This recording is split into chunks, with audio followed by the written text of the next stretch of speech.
السلام علیکم، welcome to my channel novel memories. Listeners, آج میں نگہت سیما کا ایک ناول ریڈ کرنے جا رہی ہوں جس کا ٹائٹل ہے جھیلیں، آئینے اور سائے۔ اس کے ٹوٹل 2 ایپیسوڈز ہوں گے۔ چلیں اب ناول سٹارٹ کرتے ہیں۔ تیری آنکھیں سیاہ جھیلیں ہیں جہاں چاند ہمیشہ چمکتا رہتا ہے۔ اس کی سفید شعلہ ریز کرنیں ساحلوں کو چھیڑتی ہیں تو موسیقی کی دلکش آواز پیدا ہوتی ہے، گویا خوبصورت انگلیاں رباب کے تاروں کو چھیڑ رہی ہوں۔ اس جھیل کی گہرائی میں بے شمار قیمتی اور عجیب چیزیں غرق ہیں، دنیا کے بیش بہا خزانے، سونے اور جواہرات کے ساگر، گزرے ہوئے شہنشاہوں کے زرنگار تاج۔ اور ماہی کی آنکھیں سیاہ جھیلیں تھیں۔ انہیں دیکھ کر اسے ہاشم ملک کی لائبریری میں موجود ایک پرانے میگزین میں سے پڑھی رابرٹ بروک کی طویل نظم کا یہ پہلا بند یاد آ جاتا تھا۔ ہاں، ماہی کی آنکھیں ایسی ہی تھیں، بڑی بڑی گھور سیاہ آنکھیں، بے تحاشا چمکدار۔ جب وہ نگاہیں اٹھاتی تو جگر جگر کرتی سیاہ آنکھیں سیاہ پانیوں والی جھیلوں کی یاد دلاتی تھیں۔ وہ چھت کی منڈیر پہ کوہنیاں ٹکائے تھوڑا سا جھکا سامنے کھیتوں میں دیکھ رہا تھا۔ آدھے سے زیادہ کھیت سرسوں کے پیلے پھولوں سے بھرے ہوئے تھے، اور ان پیلے پھولوں والے سونے جیسے کھیتوں کے درمیان کھڑی وہ خالص سونے جیسی لڑکی ماہی تھی۔ اس نے پھولدار بڑے بڑے پھولوں والی لمبی قمیض پہنی ہوئی تھی، سر پر سیاہ چادر تھی، اور وہ اپنی سہیلی شالی کو کھیت سے گندلیں توڑتے دیکھ رہی تھی۔ ماہی، اس نے زیر لب کہا۔ پتہ نہیں ماہی کا پورا نام کیا تھا، اس نے کبھی جاننے کی کوشش ہی نہیں کی تھی۔ اور پھر اسے آئے ہوئے دن ہی کتنے ہوئے تھے؟ 15 دن، اور یہ 15 دن۔ اس نے ایک گہری سانس لی، ہجر، جدائی اور غم کی اذیت سے بھری سانس۔ لیکن جب وہ 8 سال پہلے آیا تھا تب بھی اس نے ماہی کا پورا نام جاننے کی کوشش نہیں کی تھی۔ وہ اپنے ہوش میں دوسری بار یہاں آیا تھا 8 سال پہلے جب وہ 14 سال کا تھا، اور اب 8 سال بعد۔ لیکن تب اور اب میں کتنا فرق تھا۔ تب اس کے ساتھ ڈیڈ تھے، سنجیدہ سے ڈیڈ اپنے گاؤں میں آ کر بے حد خوش تھے، اور خوش تو وہ بھی تھا، اور اپنی خوبصورت آنکھوں میں تجسس اور حیرانی لیے ہر ایک چیز کو دیکھتا تھا۔ سرسبز کھیت، پیلے پھولوں کے گہنے سے لدے سرسوں کے کھیت، کہ تب بھی یہی موسم تھا اور سرسوں پھول رہی تھی۔ فروری کا وسط تھا شاید۔ کھلے کشادہ صحن والے گھر، اور اکثر گھروں میں صحن میں ہی چھپر تلے بندھے جانور، کنویں پر پانی بھرتی عورتیں، خوبصورت نقش و نگار والے سرخ مٹی کے گھڑے، یہ سب اس کے لیے بہت دلچسپ اور خوبصورت تھا۔ سرخ پایوں والی چارپائیاں، رنگین پیڑے اس کے لیے نیا اور انوکھا تھا۔ وہ ڈیڈ کے ساتھ اپنے ہوش میں پہلی بار پاکستان آیا تھا۔ ماما نے ایک بار اسے بتایا تھا کہ جب وہ بہت چھوٹا سا تھا، شاید 2 سال کا، تو تب ڈیڈ اسے زبردستی پاکستان لے آئے تھے اپنے والدین سے ملانے کے لیے۔ خود وہ 2 سال بعد اپنے والدین سے ملنے پاکستان آتے تھے۔ یہاں ان کے والدین کے علاوہ ان کے ایک بڑے بھائی بھی تھے، لیکن ماما کبھی ان کے ساتھ پاکستان نہیں آئی تھیں۔ ان کا تعلق انڈیا سے تھا، اور وہ ہمیشہ چھٹیوں میں انڈیا چلی جاتی تھیں، اور اکثر اسے بھی ساتھ لے جاتی تھیں۔ لیکن اگر وہ کبھی گھر پر ہی ہوتی تو اسے ڈیڈ کے ساتھ پاکستان نہیں جانے دیتی تھیں۔ اس کے ڈیڈ قاسم ملک بہت نرم مزاج اور صلح جو طبیعت کے انسان تھے، اور جھگڑے سے بچنے کی کوشش کرتے تھے، اس لیے اس کی ماما سلمہ بیگم کے چلانے پر خاموش ہو جاتے تھے۔ لیکن اس بار وہ اسے ساتھ لے آئے تھے۔ تمہارے دادا دادی تمہیں دیکھنے اور تم سے ملنے کی حسرت لیے دنیا سے چلے گئے۔ میں چاہتا ہوں اس بار تم میرے ساتھ چلو اور اپنے تایا جان، تائی اور ان کے بچوں سے ملو۔ وہ اس دنیا میں تمہارے واحد ہونے رشتہ دار ہیں۔ وہ اپنے ننیالی رشتہ داروں سے کئی بار مل چکا تھا۔ اس کی ایک خالہ تو یہاں ہی لندن میں رہتی تھیں، جبکہ ایک خالہ اور نانا نانی انڈیا میں تھے۔ وہ جتنے دن انڈیا رہتا تھا بیزار سا رہتا تھا۔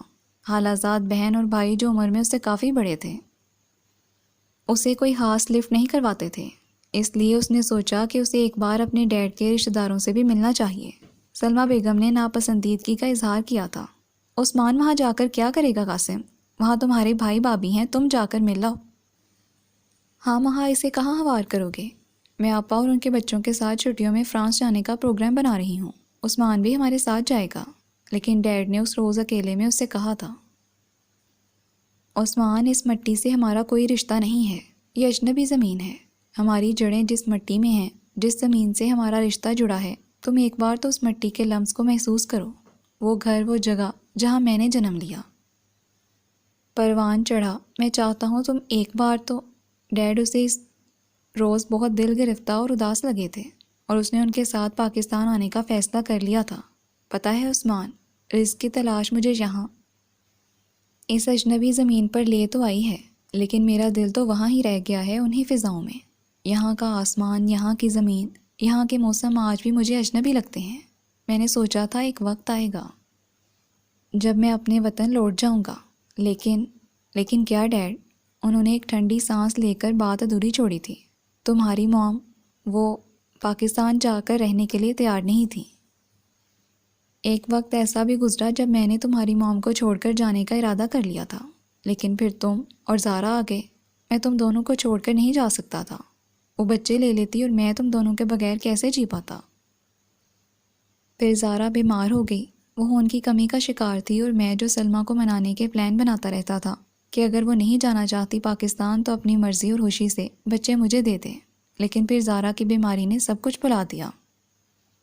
جس روز ڈاکٹروں نے تھیلیسیمیا تشخیص کیا، اس کے بعد 4 سال تک میں اور سلمیٰ سب کچھ بھلا کر اس کے علاج کی دگدو میں لگ گئے۔ پھر وہ چلی گئی اور میں نے کبھی پھر پاکستان جانے کا ارادہ نہیں کیا کہ یہاں تم تھے، اور میں تمہیں چھوڑنے کا تصور بھی نہیں کر سکتا تھا۔ وہ ماما کے منع کرنے کے باوجود ڈیڈ کے ساتھ پاکستان آ گیا تھا، اور ہاشم تایا اسے بالکل ڈیڈ کی طرح لگے تھے، شفیق اور مہربان سے، بلکہ ڈیڈ سے بھی زیادہ شفیق لگے تھے وہ۔ میرا بچہ، میرے باپ کی نسل کا امین۔ وہ کتنی ہی دیر تک اسے گلے سے لگائے کھڑے رہے تھے۔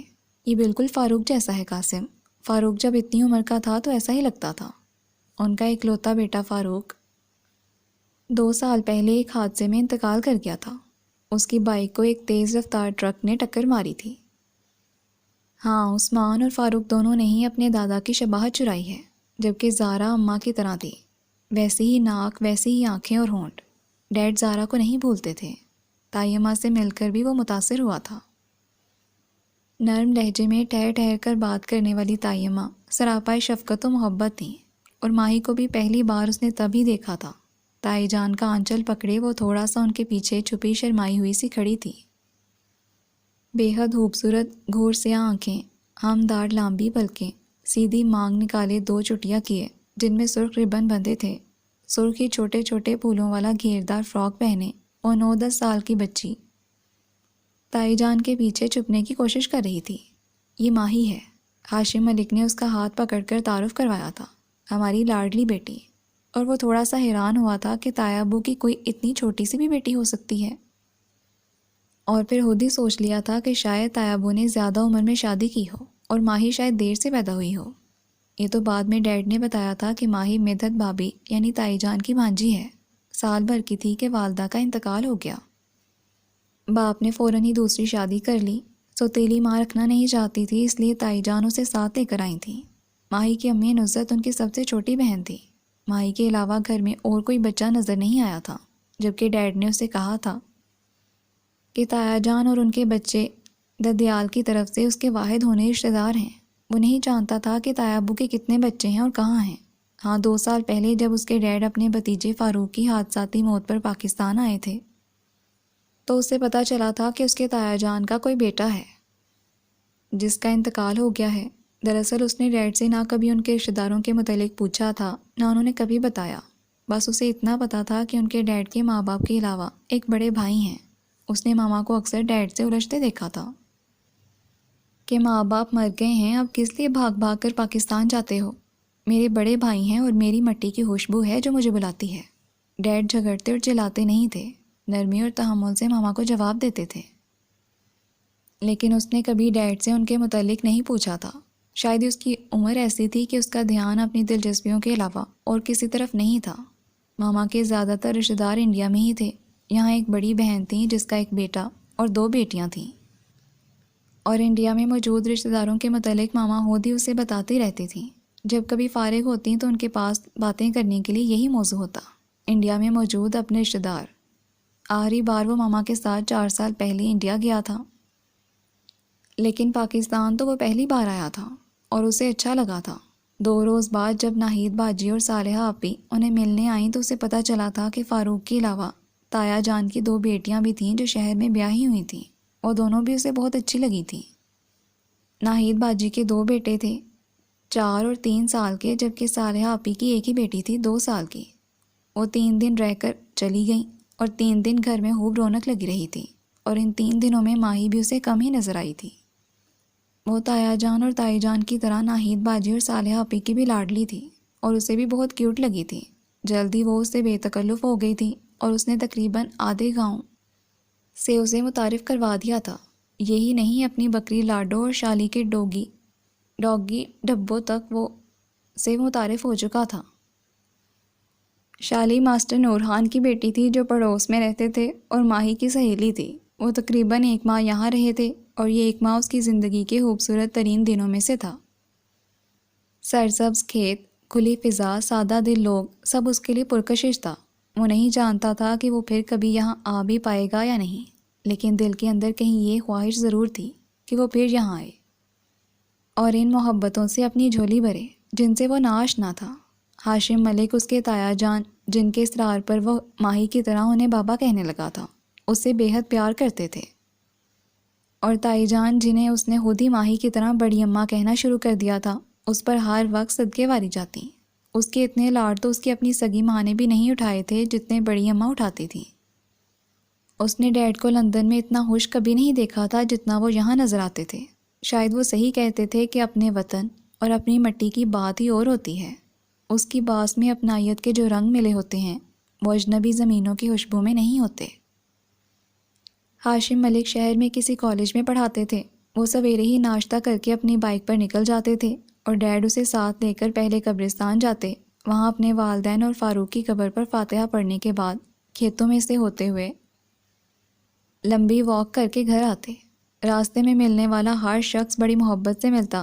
ذرا بڑی عمر کے لوگ اس کے ڈیڈ کو واپس آنے کا مشورہ ضرور دیتے تھے، اور وہ مسکرا کر کہتے، دعا کریں اللہ میرا دانہ پانی اپنی زمین پر ہی لکھ دے۔ اور وہ سوچتا کہ اگر اللہ نے ڈیڈ کی دعا قبول کر لی تو وہ کیا کرے گا؟ وہ وہاں ڈیڈ کے بغیر ماما کے ساتھ کیسے رہے گا؟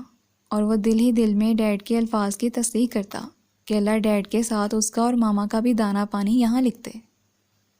وہ دل ہی دل میں دعا مانگتا، اور ڈیڈ لوگوں سے سلام و دعا کرتے۔ جب گھر پہنچتے تو ماہی برآمدے میں چٹائی پر بیٹھی ہل ہل کر سپارہ پڑھ رہی ہوتی، اور بڑی اماں وہاں ہی آگے پیچھے کوئی نہ کوئی کام کرتی نظر آتی۔ آتے جاتے وہ ماہی کے پاس رک کر اس کا سبق بھی سن لیتی۔ ان کے واپس آتے ہی وہ خورشیدہ خالہ کو ناشتہ تیار کرنے کا کہتی۔ گرم گرم دیسی گھی میں تلا لچھے دار پراٹھا اس نے اپنی اس 14 سالہ زندگی میں پہلی بار یہاں ہی کھایا تھا۔ پیاز اور ہری مرچوں والا آملیٹ، اور ساتھ میں اچار، رات کا بچا سالن، عام روزمرہ کا ناشتہ تھا، لیکن کبھی کبھار خصوصی ناشتہ جیسے پائے، نہاری یا چنوں کے ساتھ تندوری پراٹھے یا نان۔ بازار سے تو کچھ بھی نہ آتا تھا، سب گھر میں ہی بنتا تھا۔ ہاں، نان قریبی قصبے سے عبد الرحمن لے کر آتا تھا، اور وہاں لندن میں وہی ایک مخصوص ناشتہ۔ ڈیڈ ٹوسٹر میں سلائس رکھتے، ماما ہاف فرائی انڈے ٹیبل پر رکھتی جاتی، جیم اور مکھن پہلے ہی ٹیبل پر رکھ دیے جاتے، اور اس کے ٹیبل پر آنے تک ڈیڈ سلائس پر بٹر لگا چکے ہوتے۔ وہ خاموشی سے ایک پیس اٹھا کر اپنی پلیٹ میں رکھ لیتا تھا۔ کبھی کبھار ماما اسپینش یا چکن آملیٹ بھی بنا لیتی تھیں، لیکن بہت کم۔ بڑی اماں کے بنائے گئے آملیٹ میں جو ذائقہ تھا وہ کمی ماما کے بنائے گئے آملیٹ میں اسے نہیں آیا تھا۔ اس دیہاتی طرز کے بنے ہوئے گھر میں ایک کمرہ ایسا تھا جو اس کے لیے بے حد کشش رکھتا تھا، اور وہ تھا بابا کا اسٹڈی روم جو ان کے بیڈ روم کے ساتھ ہی تھا۔ دیوار کے ساتھ لگی شیلفوں میں کتابیں ہی کتابیں تھیں، اور 2 انگلش، عربی، فارسی میں لکھی گئیں کتابیں، اور وہ اچھی طرح سے پڑھ نہیں سکتا تھا لیکن بول اور سمجھ سکتا تھا۔ اس کی دلچسپی کا محور انگریزی ادب ہی تھا۔ انگلش فکشن اور ناولز کے علاوہ اسے سوانح عمری اور تحقیق لٹریچر بھی بہت پسند تھا، سو وہ اکثر ہی ناشتے کے بعد اسٹڈی میں آ جاتا۔ کبھی کبھار ڈیڈ بھی آ جاتے تھے، ورنہ وہ بڑی اماں سے باتیں کرتے رہتے تھے۔ وہ ہاشم ملک کے آنے تک ان کی اسٹڈی میں ہی اپنا وقت کتابوں کے ساتھ گزارتا تھا۔ ہاشم ملک نہ صرف کالج میں پڑھاتے تھے بلکہ ایک اخبار میں کالم بھی لکھتے تھے، اور 2-3 کتابوں کے مصنف بھی تھے۔ ڈیڈ نے اسے بتایا تھا کہ ان کی ایک تنقیدی کتاب ایم اے کے اردو لٹریچر کے کورس میں بھی شامل تھی۔ اسی طرح بڑی اماں بھی رائٹر تھیں، اور مدت ربانی کے نام سے وہ شادی سے پہلے ہی لکھا کرتی تھیں، اور اب بھی مختلف ڈائجسٹوں اور ادبی پرچوں میں ان کی کہانیاں چھپتی تھیں۔ ان کے 2 افسانوی مجموعے اور 2 ناول کتابی شکل میں موجود تھے۔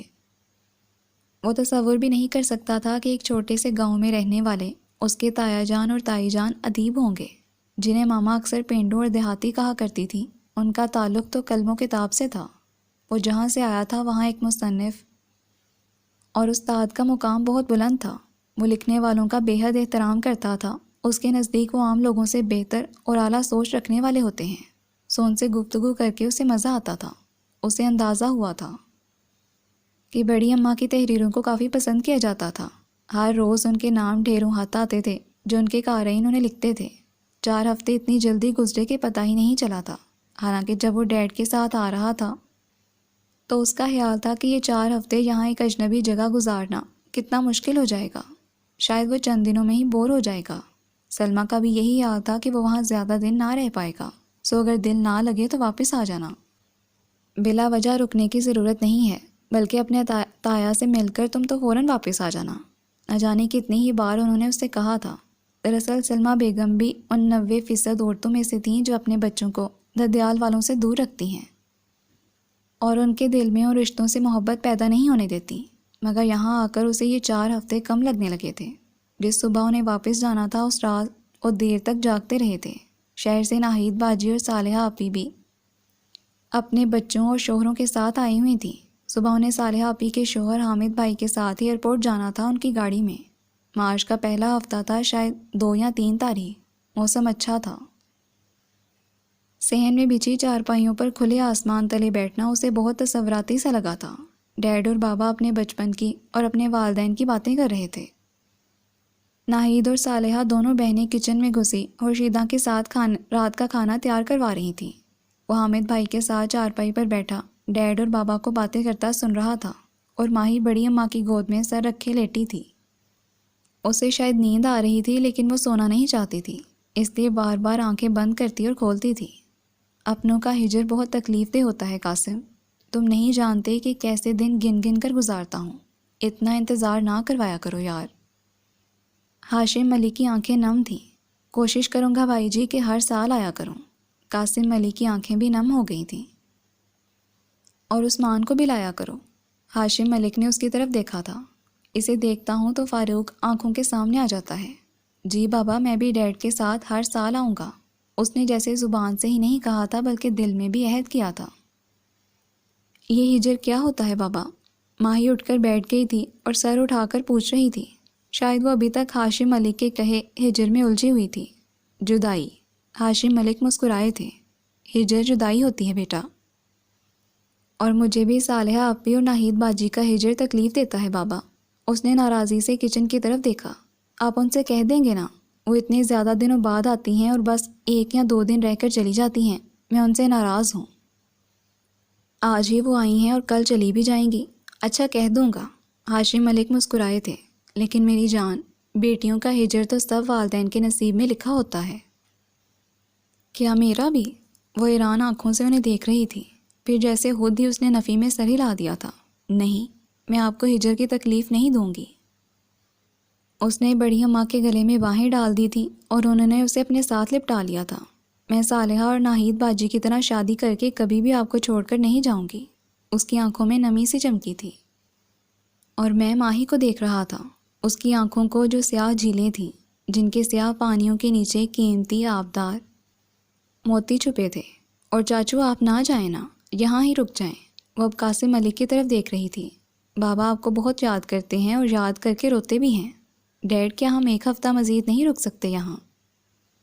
میں چاہتا تھا ڈیڈ ہاں کہتے اور میں اس معصوم سی سادہ سی ماہی کی آنکھوں میں خوشی کے ستارے دمکتے دیکھوں۔ ابھی تو نہیں، لیکن پھر جلد آئیں گے اور میں تمہیں بھی ساتھ لے کر آؤں گا۔ قاسم ملک کی آنکھوں میں اس کی بات سے ایک حیران لیکن خوشگن سی چمک لہرائی تھی، جیسے انہیں امید نہ تھی کہ وہ کوئی ایسی بات کرے گا۔ پھر صالحہ اور ناہید نے اندر بڑے کمرے میں کھانا لگا دیا تو وہ سب اٹھ کر بڑے کمرے میں آ گئے اور کھانے کے بعد بھی دیر تک اندر ہی بیٹھے رہے تھے کہ اب صحن میں ہلکی ہنکی محسوس ہو رہی تھی، لیکن وہ صحن میں کھلے آسمان تلے گزارا وقت ہمیشہ کے لیے اس کے دل پر رقم ہو گیا تھا۔ ایئرپورٹ پر قاسم سے گلے ملتے ہوئے ہاشم ملک رو پڑے تھے۔ جلدی آنا قاسم، آنکھیں تمہیں دیکھنے کو ترس جاتی ہیں۔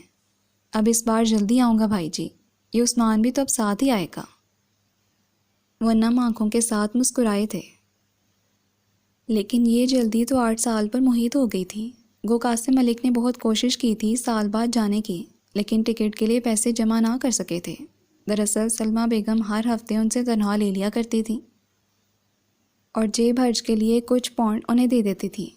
ان کا ذاتی خرچ نہ ہونے کے برابر تھا، سگریٹ تک پینے کی عادت نہ تھی انہیں، سو وہ یہ پیسے جمع کرتے رہتے تھے اور 2-3 سال بعد پاکستان کا چکر لگا لیتے تھے۔ جب دسمبر میں کرسمس پر سیل لگتی تو سب کے لیے تحائف بھی خرید کر رکھ لیتے تھے۔ لیکن اس بار جو پاکستان سے آئے تو اگلے 3-4 سال تک وہ اتنی بچت نہ کر سکے کہ پاکستان جانے کے لیے ٹکٹ خرید سکتے۔ ہر سال ہی کچھ اضافی خرچ نکل آتے، کبھی سلمیٰ بیگم کو نئی گاڑی خریدنا ہوتی، کبھی پردے اور کبھی فرنیچر تبدیل کرنا ہوتا۔ پتہ نہیں وہ ایسا دانستہ کرتی تھیں یا اتفاق تھا، لیکن ان اضافی اخراجات کی وجہ سے قاسم ملک کی ساری بچت ختم ہو جاتی اور وہ پاکستان جانے کے لیے ٹکٹ نہ خرید پاتے۔ ہاشم ملک کے خط باقاعدگی سے آتے تھے، کبھی کبھار فون بھی آ جاتا تھا۔ اگر وہ گھر پر ہوتا تو ان سے وہ اس کی بات بھی کرواتے تھے۔ 3 منٹ کی کال میں زیادہ بات نہ ہو پاتی تھی، اس لیے وہ لمبے لمبے خط لکھتے تھے، ہر ایک کے متعلق تفصیل سے بتاتے تھے، حتیٰ کہ خورشیدہ، ماسٹر نورحان اور شالی کے متعلق بھی لکھتے تھے۔ وہ اردو چونکہ پڑھ نہیں سکتا تھا، اس لیے قاسم ملک اسے ان کے خط کا متن بتا دیتے اور اگر کبھی وہ فارغ ہوتا تو وہ خط پڑھ کر اسے سنا دیتے تھے۔ وہ بہت شوق اور دلچسپی سے سنتا تھا اور دل میں عہد کرتا کہ اپنی پڑھائی سے فارغ ہو کر وہ ضرور اردو لکھنا پڑھنا سیکھے گا اور سب سے پہلے بڑی اماں اور بابا کی کتابیں پڑھے گا۔ اور جب وہ پاکستان آیا تھا تو اس نے یہ بات بڑی اماں سے بھی کہی تھی اور بڑی اماں نے خوش ہو کر کہا تھا، میں تمہارے لیے اپنی کتابیں سنبھال کر رکھوں گی اس وقت تک جب تم اردو لکھنا پڑھنا سیکھ جاؤ۔ وقت اپنی محسوس رفتار سے چلتا رہا۔ قاسم ملک اتنی بچت نہ کر سکے کہ ٹکٹ خرید سکیں اور 6 سال گزر گئے۔ 6 سال بعد ایک روز ہاشم ملک سے بات کرتے ہوئے اسے احساس ہوا کہ ڈیڈ کو پاکستان گئے ایک لمبا عرصہ ہو گیا ہے اور وہ بہت خاموش، بہت افسردہ رہنے لگے ہیں۔ یار عثمان، اپنے ڈیڈ سے کہو، پہلے تو 2-3 سال بعد چکر لگا جاتے تھے، اب تو 6 سال ہو گئے ہیں، اتنا پتھر کیوں کر لیا ہے تم نے اپنے دل کو؟ اور یہ بات تو وہ جانتا تھا کہ ڈیڈ کا دل پتھر نہیں ہوا، حالات نے ان کے ہاتھ پاؤں باندھ رکھے ہیں۔ مہنگے علاقے میں 4 بیڈ رومز والا بڑا گھر سفید ہاتھی ثابت ہوا تھا ان کے لیے۔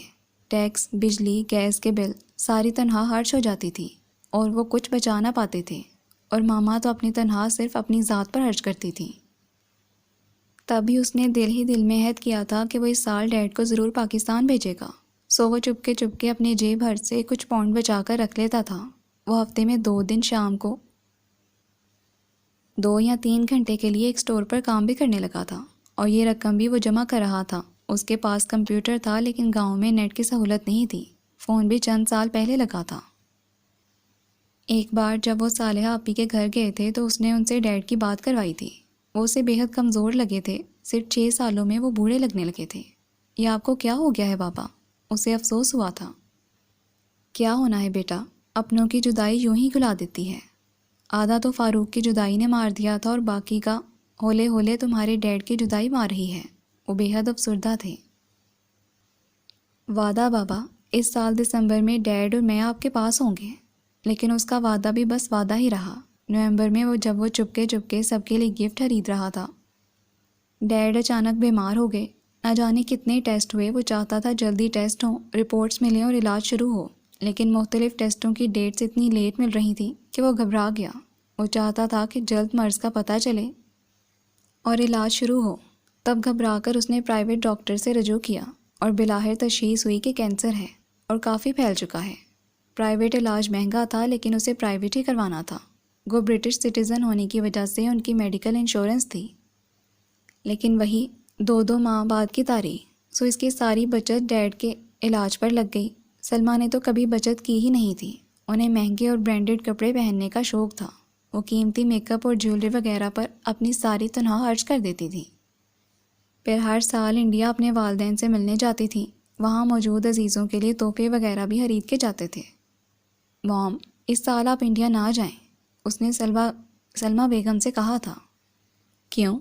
میں چاہتا ہوں میں اس بار ڈیڈ کو پاکستان لے جاؤں تاکہ وہ زندگی میں ایک بار تایا جان سے مل لیں، لیکن میری ممی بھی بیمار ہیں اور ڈیڈی بوڑھے ہو چکے ہیں، مجھے تو ہر صورت جانا ہے، لیکن آپ تو ہر سال جاتی ہیں۔ اس سال ڈیڈ کو جانے دیں پلیز۔ وہ چاہتا تھا کہ ڈیڈ کی طبیعت کچھ بہتر ہے تو وہ انہیں پاکستان لے جائے۔ آخری کیمو کے بعد اب وہ کافی بہتر لگتے تھے۔ آپ جانتی ہیں نا ڈیڈ کے پاس ٹکٹ کے لیے پیسے نہیں ہیں۔ آپ ڈیڈ کے لیے ان پیسوں سے ٹکٹ خرید دیں جو آپ نے اپنے ٹکٹ کے لیے رکھے ہوئے ہیں۔ تمہارا دماغ خراب تو نہیں ہو گیا عثمان؟ سلمہ بیگم کو غصہ آ گیا تھا۔ تمہارا باپ بیمار ہے، کینسر ہے اسے۔ ٹھیک ہے وہ کچھ بہتر ہو گیا ہے لیکن ابھی تک ڈاکٹرز نے ہمیں یہ نہیں کہا کہ وہ مکمل طور پر ٹھیک ہے۔ اگر وہ وہاں جا کر بیمار ہو گیا تو وہاں بھلا کیا علاج ہوگا؟ یہاں اتنی سہولت ہے علاج کی، ذرا طبیعت خراب ہو تو ایک کال پر ایمبولینس گھر آ جاتی ہے۔ وہاں اس پسماندہ گاؤں میں تو تڑپ تڑپ کر مر جائے گا تمہارا باپ۔ اور اس سمے عثمان کو وہ بہت شفاق اور سخت دل لگی تھی۔ ٹھیک ہے میں کچھ اور بندوبست کرتا ہوں۔ میں نے سرچ کیا ہے، پاکستان میں بھی کینسر کے علاج کے لیے سہولتیں موجود ہیں۔ اس نے اپنی اور ڈیڈ کی گاڑی بیچنے کا فیصلہ کیا تھا۔ ڈاکٹر جوزف نے اسے صاف صاف بتا دیا تھا کہ ڈیڈ کے پاس زیادہ سے زیادہ 1 سال کا وقت ہے کہ کینسر کی تشخیص آخری سٹیج پر ہوئی ہے۔ فی الحال انہوں نے سب کینسر زدہ حصہ ریموو کر دیا ہے لیکن کسی بھی وقت وہ پھر سے ہو سکتا ہے۔ اور تب بھی اس نے فیصلہ کر لیا تھا کہ وہ ڈیڈ کو پاکستان لے کر جائے گا تاکہ وہ اپنی زندگی کے باقی دن اپنوں کے ساتھ اپنی زمین پر گزاریں۔ لیکن سلمہ نے اس کی بات مکمل ہوتے ہی چلانا شروع کر دیا تھا۔ میں نے کہہ دیا ہے نا کہ قاسم پاکستان نہیں جائے گا تو نہیں جائے گا۔ ان کی عادت تھی جب کوئی خلاف مرضی بات ہوتی وہ چلانے لگتی تھی۔ شور سن کر قاسم ملک بھی اپنے روم سے باہر آ گئے تھے اور بے بسی سے عثمان کو دیکھا تھا۔ عثمان جانے دو اپنی ماما کو انڈیا۔ کیوں بلا وجہ کی ضد کرتے ہو؟ ٹھیک ہی تو کہہ رہی ہیں تمہاری ماما۔ میں اب جا کر کیا کروں گا؟ خوشی دینے کی بجائے الٹا انہیں تکلیف دوں گا۔ وہ ڈیڈ سے بحث نہیں کرتا تھا سو خاموش رہا، لیکن دل میں اس کا ارادہ پکا تھا کہ وہ ڈیڈ کو پاکستان لے جانے کے لیے کچھ نہ کچھ ضرور کرے گا۔ سلمہ اپنے پروگرام کے مطابق انڈیا چلی گئی تھیں اور ان کے جانے کے صرف 1 ہفتے کے بعد قاسم ملک کی طبیعت پھر خراب ہو گئی تھی۔ پھر وہی بھاگ دوڑ، یہ ٹیسٹ وہ ٹیسٹ، اور آخرکار نتیجہ یہ کہ اندر کہیں پیٹ میں کینسر کا کچھ حصہ رہ گیا تھا جو تیزی سے پھیلتا جا رہا تھا۔ اس بار اس نے قاسم ملک کے منع کرنے کے باوجود ہاشم ملک کو ان کی بیماری کے متعلق بتا دیا تھا۔ تم نے مجھے پہلے کیوں نہیں بتایا عثمان؟ وہ تڑپ تڑپ کر روئے تھے۔ ڈیڈ نے منع کر دیا تھا بابا کہ آپ پریشان ہوں گے، تکلیف ہوگی آپ کو۔ تو کیا اب تکلیف نہیں ہو رہی مجھے؟ وہ ماہی بھی آپ کی طرح تڑپے تھے۔ وہاں تم اکیلے کیسے سنبھالتے ہوگے؟ میں آ رہا ہوں عثمان، پریشان نہ ہونا۔ قاسم ملک نے سنا تو منع کیا۔ اب کیا فائدہ بھائی صاحب، خواہ مہا فضول ہرچی، کینسر پورے پیٹ میں پھیل چکا ہے، میرے پاس اب وقت نہیں رہا۔ میں نے عثمان سے وعدہ لیا ہے کہ وہ مجھے آپ کے پاس لے آئے گا، ہمیشہ کے لیے۔ لیکن وہ ہاشم ملک جنہیں اپنے سے 6 سال چھوٹے اس بھائی سے اپنے بچوں کی طرح پیار تھا، ویزے کی کوشش میں لگ گئے، لیکن یہ اتنا آسان نہ تھا۔ ان کے اختیار میں ہوتا تو وہ اڑ کر اپنے بھائی کے پاس پہنچ جاتے۔ عثمان حوصلہ رکھنا، حرج کی پرواہ مت کرنا۔ اگر سب کچھ بیچ کر بھی قاسم کا علاج کروانا پڑا تو کروائیں گے۔ تم بڑے سے بڑے اور ماہر ڈاکٹر سے رجوع کرو۔ انہوں نے بغیر اس کے کہے اسے پیسے بھجوا دیے تھے۔ امید ہے ویزا لگ جائے گا، انہوں نے اسے تسلی دی تھی، اور وہ حیران ہوتا تھا ان محبتوں پر۔ ایک اس کی موم تھی جنہوں نے کہا تھا، اسی لیے پاکستان جانے سے منع کر رہی تھی۔ اور تم؟ آپ آ جائیں موم، اسی ہفتے پھر ان کا آپریشن ہے، اس نے اصرار کیا تھا۔ اتنا حرج کر کے آئی ہوں تو یوں ہی چلی آؤں؟ تم ہو نا وہاں، ابھی تو 1 ہفتہ ہی ہوا ہے مجھے آئے ہوئے۔ اور وہ خاموش ہو گیا تھا۔ ہاشم ملک مسلسل اس سے رابطے میں تھے۔ ایک بار پھر وہی سلسلہ، آپریشن، کیمو، اسے ڈیڈ کی تکلیف دیکھی نہ جاتی تھی۔ سلمہ اپنے پروگرام کے مطابق ہی 1 ماہ بعد واپس آئی تھیں اور آتے ہی اپنی جاب میں مصروف ہو گئی تھیں۔ قاسم ملک گھر پر ہی تھے، جب کیمو تھراپی ہونی ہوتی تو ہاسپٹل جاتے تھے۔ وہ ہر وقت ڈیڈ کے پاس ہوتا۔ یہ تم ہر وقت ان کی پٹی سے لگے رہتے ہو عثمان، تمہاری جاب تو بھی سٹارٹ ہوئی تھی۔ 2-3 دن بعد وہ اس سے پوچھ رہی تھی، میں نے جاب چھوڑ دی ہے۔ کیوں؟ وہ جیسے چیخیں تھیں، یہ پرائیویٹ ہسپتالوں کا اتنا خرچ مجھ سے امید مت رکھنا، میرے پاس ایک دھیلا بھی نہیں ہے، اور تمہارے پاس اتنی رقم کہاں سے آئی؟ اب وہ مشکوک نظروں سے اسے دیکھ رہی تھیں، کہیں گھر کا سودا تو نہیں کر لیا؟ تایا جان نے بھجوائے ہیں۔ وہ ان کے رویے پر حیران تھا۔ او ہاں، آخر تمہارے باپ کا بھی حصہ ہوگا وہاں کی پراپرٹی میں، میرا کوئی حصہ نہیں ہے۔ قاسم ملک نے ان کی بات سن لی تھی۔ میں نے اپنے حصے کی زمین فروخت کر کے وقتاً فوقتاً رقم منگوا لی تھی۔ جب یہ گھر خریدا جب تمہیں نئی گاڑی خرید کر دی، جب تمہیں بوٹ خریدنے کا شوق چڑھا۔ ڈیڈ، انہوں نے سہارے کے لیے دیوار پر ہاتھ رکھا تو وہ بے چین ہو کر ان کے پاس آیا۔ آپ کیوں باہر آ گئے؟ وہ انہیں سہارا دیتا ہوا ان کے بیڈ روم میں لے گیا تھا اور سلمیٰ لاؤنج میں بیٹھی کچھ دیر بڑبڑاتی رہیں اور پھر گاڑی کی چابی اٹھا کر گھر سے نکل گئیں۔ اور وہ کتنی ہی دیر تک سوچتا رہا کہ بھلا ڈیڈ کو موم میں کیا نظر آیا تھا کہ انہوں نے انہیں جیون بھر کا ساتھی بنا لیا۔ شاید تنہائی سے گھبرا کر دوسراہٹ کی خواہش میں، ورنہ ان میں کچھ ایسا خاص نہ تھا۔ وہ بالکل عام سی تھی اور کچھ زیادہ پڑھی لکھی بھی نہیں تھی۔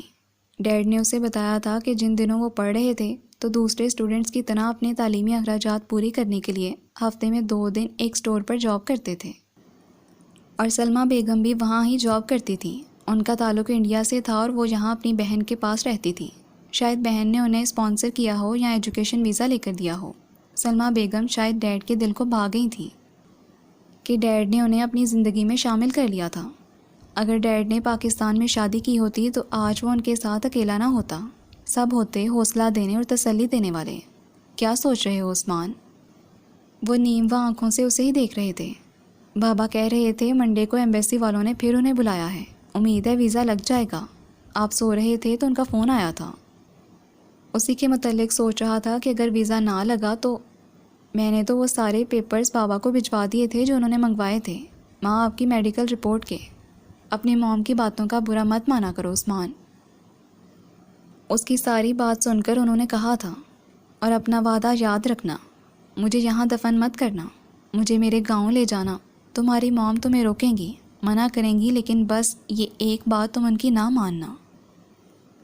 تم ایک فرما بردار بیٹے ہو عثمان، تم نے کبھی میری یا اپنی ماں کی نافرمانی نہیں کی، لیکن مجھے میری مٹی کے حوالے کرنا۔ ان کی آنکھوں میں نمی پھیلنے لگی تو انہوں نے آنکھیں بند کر لی تھیں۔ ڈیڈ، اس نے ان کا ہاتھ اپنے ہاتھوں میں لے کر دبایا تھا۔ میں آپ سے کیا وعدہ ہر حال میں نبھاؤں گا، لیکن مجھے یقین ہے آپ کو کچھ نہیں ہوگا۔ آپ کی طبیعت ذرا سنبھل جائے تو ہم پاکستان چلیں گے، اب تو ٹکٹ کا بھی کوئی مسئلہ نہیں ہے۔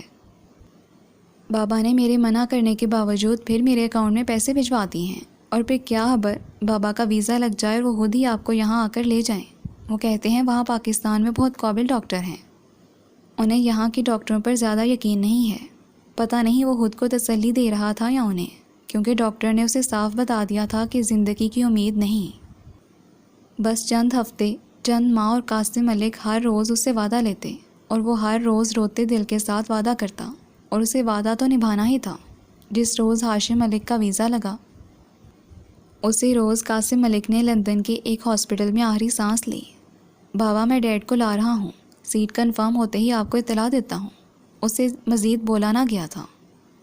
تمہارا دماغ خراب ہو گیا ہے عثمان، جانتے ہو ڈیڈ باڈی کو پاکستان لے جانے کا کتنا خرچ ہوگا؟ سلمیٰ بیگم نے سنا تو وہ چلانے لگی تھی۔ میں نے ڈیڈ سے وعدہ کیا تھا اور مجھے اپنا وعدہ پورا کرنا ہے موم، وہ نرمی سے کہہ رہا تھا، لیکن سلمیٰ بیگم کی آواز بلند ہو گئی تھی۔ وہ مر چکا ہے اور یہ دیکھنے کے لیے واپس نہیں آئے گا کہ تم نے اپنا وعدہ پورا کیا ہے یا نہیں۔ مٹی تو ہر جگہ کی ایک جیسی ہوتی ہے، یہاں کی ہو یا وہاں کی۔ تمہارے پاس فالتو رقم ہے تو مجھے دے دو، ضرورت ہے مجھے۔ ڈیڈ کہتے تھے ہر جگہ کی مٹی کی اپنی ایک الگ خوشبو ہوتی ہے، اپنی مٹی کی خوشبو میں اپنائیت ہوتی ہے، غیر اور اجنبی زمینوں کی خوشبو میں ہمیشہ اجنبیت ہی رہتی ہے۔ اور ڈیڈ کی باتیں بھولتا ہی نہ تھا۔ اس کا تو دماغ خراب تھا، تمہارا بھی خراب کر دیا ہے۔ ماما کے جھنجھلانے کے باوجود وہ ڈیڈ کی ڈیڈ باڈی لے کر پاکستان آ گیا تھا۔ ڈیڈ کو لینے ایئرپورٹ پر جیسے سارے گاؤں کے مرد آئے ہوئے تھے۔ یہ قاسم نے اچھا نہیں کیا میرے ساتھ، عثمان اتنی دیر لگا دی آنے میں۔ اس کے گلے لگتے ہوئے بابا نے شکوہ کیا تو کتنے دنوں کے رکے آنسو بہہ نکلے تھے۔ گھر میں کتنے ہی دن سوگ کی فضا طاری رہی۔ عورتیں صبح صبح آ کر برآمدے میں بیٹھ کر قرآن خوانی کرتیں۔ وہ بابا کے ساتھ فجر کی نماز پڑھ کر قبرستان جاتا، کبھی کوئی ان سے پہلے ہی قبر پر پھول ڈال کر پانی چھڑک جاتا، کبھی وہ گھر سے لائے ہوئے پھول قبر پر ڈالتا تو اسے لگتا جیسے اوپر آسمانوں پر کہیں ڈیڈ کی روح مسکرائی ہو۔ اسے ڈیڈ کو یہاں لا کر اپنے والدین کے قدموں میں مٹی کے سپرد کرنے کا اپنا فیصلہ صحیح لگتا۔ ماما ابھی تک اس سے ناراض تھیں اور انہوں نے اس کے آنے کے بعد ایک بار بھی اسے فون نہیں کیا تھا۔ وہ یہاں اوپر چھت پر انہیں فون کرنے ہی آیا تھا کہ یہاں سگنلز کا مسئلہ تھا۔ گاؤں میں چند ماہ پہلے ہی 2 موبائل کمپنیوں نے ٹاور لگائے تھے اور عبد الرحمن سے بابا نے اسے سم منگوا دی تھی، لیکن پھر اسے خیال آیا کہ وہاں تو ابھی صبح کے 5 بجے ہوں گے اور ماما سو رہی ہوں گی۔ اگر انہیں کام پر جانا ہوتا تو وہ 6 بجے تک اٹھ جاتی تھی۔ اس نے کوہنیاں منڈیر سے ہٹائیں اور سیدھا ہو کر کھڑا ہوا تو نظریں سامنے کھیتوں سے باہر نکلتی شالی اور ماہی پر پڑیں۔ وہ دونوں ساگ کی گٹریاں اٹھائے گھر کی طرف آ رہی تھیں۔ سورج سامنے درختوں کے جھنڈ سے سر نکال رہا تھا۔ دھوپ ابھی یہاں چھت تک نہیں پہنچی تھی لیکن ہنکی نہیں تھی، حالانکہ فروری کا آخری ہفتہ تھا۔ وہ سیاہ گہری جھیل جیسی آنکھوں والی ماہی ان 8 سالوں میں ننھی بچی سے خوبصورت دوشیزہ میں ڈھل چکی تھی۔ ڈیڈی کو دفن کرنے کے 5ویں دن صبح اس نے ماہی کو یہاں آنے کے بعد پہلی بار دھیان سے دیکھا تھا۔ وہ برآمدے میں کھڑی طاق سے قرآن اٹھا رہی تھی۔ اس نے دوپٹہ اچھی طرح سر کے گرد لپیٹا ہوا تھا۔ لگتا تھا جیسے ایک روشنی، ایک نور نے اس کے چہرے کے گرد ہالہ بنایا ہوا تھا۔ وہ اسے دور جنگلوں میں اگنے والے اس پھول کی طرح لگی جسے کسی نظر تک نے نہ چھوا ہو۔ اسے دیکھ کر دور پہاڑوں میں بہتے شفاف پانیوں والے چشموں کا خیال آتا تھا۔ وہ پہچان گیا تھا۔ وہ ماہی تھی جس کی آنکھیں اسے سیاہ جھیلیں لگتی تھیں۔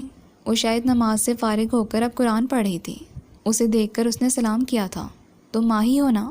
اس کے سلام کا جواب دے کر اس نے پوچھا تو اس نے سر ہلایا۔ میں آپ کو یاد ہوں۔ ماہی کی آنکھوں میں تجسس تھا۔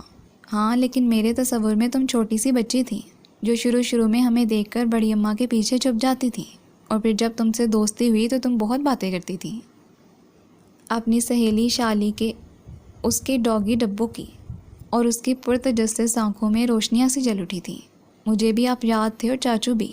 ہم بڑی اماں اور بابا اکثر آپ کی اور چاچو کی باتیں کرتے تھے۔ مجھے جب چاچو کا پتہ چلا تو میں نے بہت دعا مانگی، لیکن اس کی آنکھیں پانیوں سے بھر گئی تھیں، اور اس روز وہاں برآمدے میں بیٹھ کر اس نے ماہی سے ڈیڈ کی بہت ساری باتیں کی تھیں۔ اس روز ہی ماہی نے اسے بتایا تھا کہ اس نے میٹرک کر لیا ہے اور اب بڑی اماں سے پڑھتی ہے۔ اس کا ارادہ پرائیویٹ ایف اے کرنے کا ہے۔ بابا کہتے تھے کہ شہر میں کالج میں داخلہ لے لوں، یہاں تو میٹرک تک ہی اسکول ہے، لیکن مجھے ڈر لگتا ہے۔ صالحہ آپی اور ناہید باجی نے بہت کہا بڑی اماں سے کہ مجھے ان کے پاس بھیج دیں۔ صالحہ آپی کا گھر تو بالکل کالج کے پاس ہے، لیکن بڑی اماں اور بابا کو مناسب نہیں لگتا میرا وہاں رہنا، تو اب گھر پر ہی پڑھتی ہوں۔ اچھا ہے، بابا اور بڑی اماں کالج سے اچھا پڑھائیں گے۔ وہ اتنی شفاف اور پاکیزہ سی تھی کہ شہر تو اس کی معصومیت کو نگل لیتے۔ وہ غیر ارادی طور پر اسی کے متعلق سوچتا ہوا سیڑھیاں اترنے لگا۔ سیڑھیوں کا اہتمام صحن میں ہوتا تھا، کشادہ کچا صحن جس میں دیوار کے ساتھ ساتھ پھولوں کی کیاریاں تھیں، جامن، انار اور دریک کے درخت تھے۔ پورے صحن میں بھینی بھینی سی خوشبو پھیلی رہتی تھی۔ شاید ڈیڈ اس سب کو ہی مس کرتے ہوں گے۔ اپنی بیماری کے دنوں میں وہ گزرا وقت بہت یاد کرتے تھے۔ انہوں نے اسے بتایا تھا کہ گرمیوں میں سر شام ہی صحن میں چھڑکاؤ کر کے چارپائیاں بچھا دی جاتی تھیں۔ رات کو باہر صحن میں سویا جاتا اور وہ اپنی چارپائی پر لیٹے اوپر آسمان پر چمکتے ستاروں کو دیکھتے اور گنتے ہوئے سو جاتے تھے۔ لیکن وہ جب پہلے ڈیڈ کے ساتھ آیا تھا تب بھی موسم قدرے سرد تھا اور سب کمروں میں سوتے تھے۔ اب بھی وہی فروری کا مہینہ تھا۔ دن میں جب دھوپ برآمدے میں بھر جاتی تو برآمدے میں بیٹھ کر دھوپ سینکنا اچھا لگتا تھا۔ بڑی اماں برآمدے میں بچھے تخت پر بیٹھے بیٹھے ڈیڑھوں کانپ نپٹا لیتی تھیں۔ یہاں زندگی کتنی سادہ اور خوبصورت تھی، کاش وہ ہمیشہ یہاں رہ سکتا، لیکن ماما تو کبھی بھی یہاں نہ رہنا چاہیں گی۔ وہ بغیر دیکھے ہی یہاں کی زندگی کو ناپسند کرتی تھی، اور وہ بھلا ماما کو کیسے چھوڑ سکتا تھا؟ اور پھر ڈیڈ نے اسے کہا تھا کہ ہمیشہ اپنی ماما کا خیال رکھنا، وہ تھوڑی جذباتی اور زود رنج ہیں، اگر کبھی ان کی کوئی بات ناگوار گزرے تو نظر انداز کر دینا۔ جانتے ہو نا، ہمارے مذہب میں والدین کا خیال رکھنے کو کہا گیا ہے، اور اسے اپنی موم کا خیال رکھنا تھا، اور یہ طے تھا کہ وہ کبھی یہاں آ کر رہنا نہیں چاہیں گے۔ دل ہی دل میں وہ یہاں کی زندگی کو سراغتا ہوا سیڑھیوں سے اتر کر صحن میں آیا۔ پھر برآمدے میں آ کر مڑ کر دیکھا، وہ صحن کا بیرونی دروازہ کھول کر اندر داخل ہو رہی تھی۔ شالی بھی اس کے ساتھ تھی۔ لمحہ بھر کے لیے اس کے اٹھتے قدم رکے تھے۔ سیاہ اوڑھنی میں اس کا چہرہ چاند کی طرح چمک رہا تھا۔ پھر وہ اس کے چہرے سے نظریں ہٹا کر ہاشم علی کے کمرے کی طرف بڑھ گیا۔ وہ بیڈ گراؤنڈ سے ٹیک لگائے، آنکھیں موندے نیم دراز تھے۔ آہٹ پر آنکھیں کھولیں اور سیدھے ہو کر بیٹھ گئے۔ بات ہو گئی تمہاری سلمیٰ بھابھی سے؟ نہیں، مجھے خیال ہی نہیں رہا، ابھی تو وہ سو رہی ہوں گی۔ وہ بیڈ کے قریب ہی پڑی کرسی پر بیٹھ گیا۔ خیر میں نے عبدالرحمن سے کہا ہے کہ وہ آج پی ٹی سی ایل کے دفتر جا کر خود بندہ لے کر آئے۔ فون ٹھیک ہو گیا تو پھر بات کر لینا۔ اب تو سہولت ہو گئی ہے، ڈائریکٹ بات ہو جاتی ہے، کال بک نہیں کروانی پڑتی۔ جی۔ اس نے سر اٹھا کر بغور انہیں دیکھا۔ وہ پہلے کے مقابلے میں بہت کمزور اور بوڑھے لگ رہے تھے۔ 8 سال پہلے جب اس نے انہیں دیکھا تھا تو وہ ڈیڈ سے 6 سال بڑے ہونے کے باوجود ان سے چھوٹے ہی لگتے تھے۔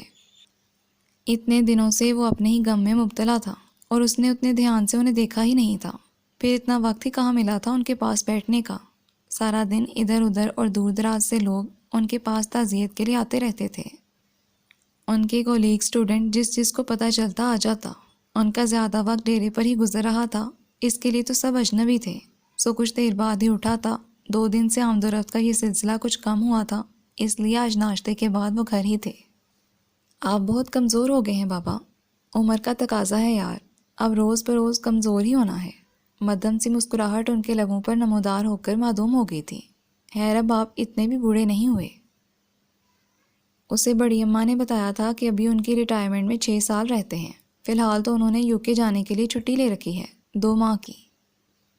54 کو اتنی زیادہ عمر نہیں سمجھی جاتی UK میں، وہاں تو ریٹائرمنٹ کی عمر بھی 65 ہے۔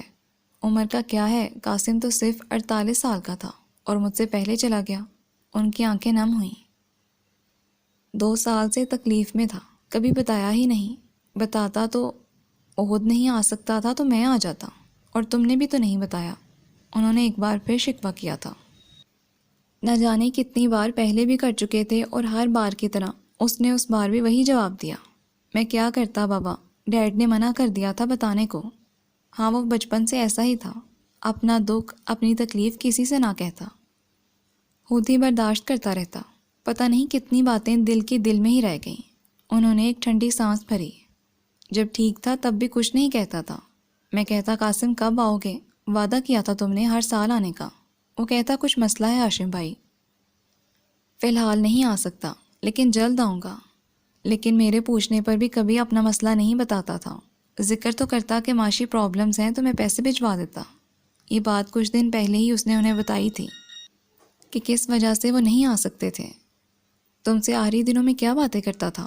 میں تو سوچتا ہی رہ گیا کہ میں جاؤں گا تو دونوں بھائی ڈھیر ساری باتیں کریں گے، وہ باتیں جو اب کبھی کر نہ سکے، دل میں ہی رہ گئیں۔ اپنے آخری 2 ماہ میں انہوں نے بہت باتیں کی، اپنے بچپن کی، گاؤں کی، اپنے والدین کی، آپ کی، دوستوں کی، گاؤں کے حساس لوگوں کی، اور اپنے آخری دنوں میں تو انہوں نے اس سے بہت سارے وعدے بھی لیے تھے، پتہ نہیں کیا کیا، اسے تو سب یاد بھی نہیں رہے تھے۔ وہ سوچنے لگا کہ اس نے ڈیڈ سے اور کیا کیا وعدے کیے تھے۔ ایک وعدہ تو پورا ہو گیا تھا۔ اور عثمان؟ جی بڑے ابا، وہ چونکا۔ ابھی کچھ دن رہو گے نا؟ زیادہ تو نہیں، 2-3 ہفتے مزید رک جاؤں گا۔ اس نے مزید 2-3 ہفتے رکنے کا ارادہ کیا۔ ابھی میری گریجویشن مکمل ہوئی تھی، اب واپس جا کر کسی اچھی سی جاب کے لیے اپلائی کروں گا۔ پہلے تو ڈیڈ کی وجہ سے پارٹ ٹائم جاب بھی چل رہی تھی، 2 ہفتے تو پلک جھپکتے میں گزر جائیں گے۔ وہ افسردہ سے اسے دیکھ رہے تھے۔ عثمان میرا جی چاہتا ہے تم ہمیشہ کے لیے یہاں ہی آ جاؤ۔ میں قاسم سے بھی کہتا تھا کہ ساری عمر پردیس میں گزاری، اب لوٹ آؤ۔ وہ کہتا تھا بہت جی چاہتا ہے آنے کو، لیکن آ نہیں پاتا۔ یہ کیسی زنجیریں ہیں جو آدمی خود اپنے قدموں میں ڈال لیتا ہے اور پھر کبھی خود کو ان زنجیروں سے آزاد نہیں کر پاتا۔ انہوں نے ایک آہ بھری۔ مجھے تم سے ایک اور بات بھی کرنی تھی عثمان۔ تمہارے ڈیڈ کی خواہش تھی کہ تبھی کھلے دروازے سے ماہی نے اندر جھانکا تو وہ بات ادھوری چھوڑ کر اسے دیکھنے لگے۔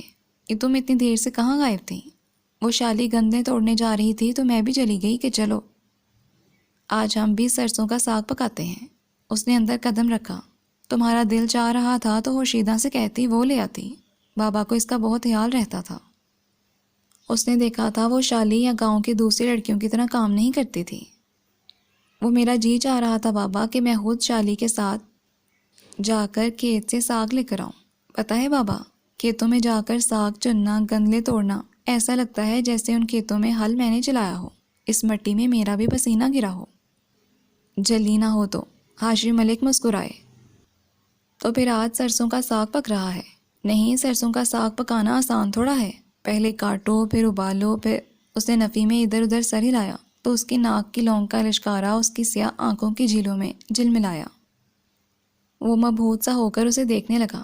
آج تو بڑی اماں نے مرغا ذبح کروایا ہے اور مرغے کے شوربے میں حالہ خورشیدہ کو بڑیاں ڈالنے کا کہا ہے۔ اب پتہ نہیں انگریزوں کے ملک سے آنے والوں کو پسند بھی آئے گا یا نہیں۔ اس نے کنکھیوں سے اس کی طرف دیکھا۔ کیوں پسند نہیں آئے گا؟ قاسم کو بہت پسند تھا، عثمان کو بھی اچھا لگے گا۔ تم بتاؤ، عبد الرحمن تمہاری کتابیں لے آیا تھا؟ میں نے اسے لسٹ دے دی تھی۔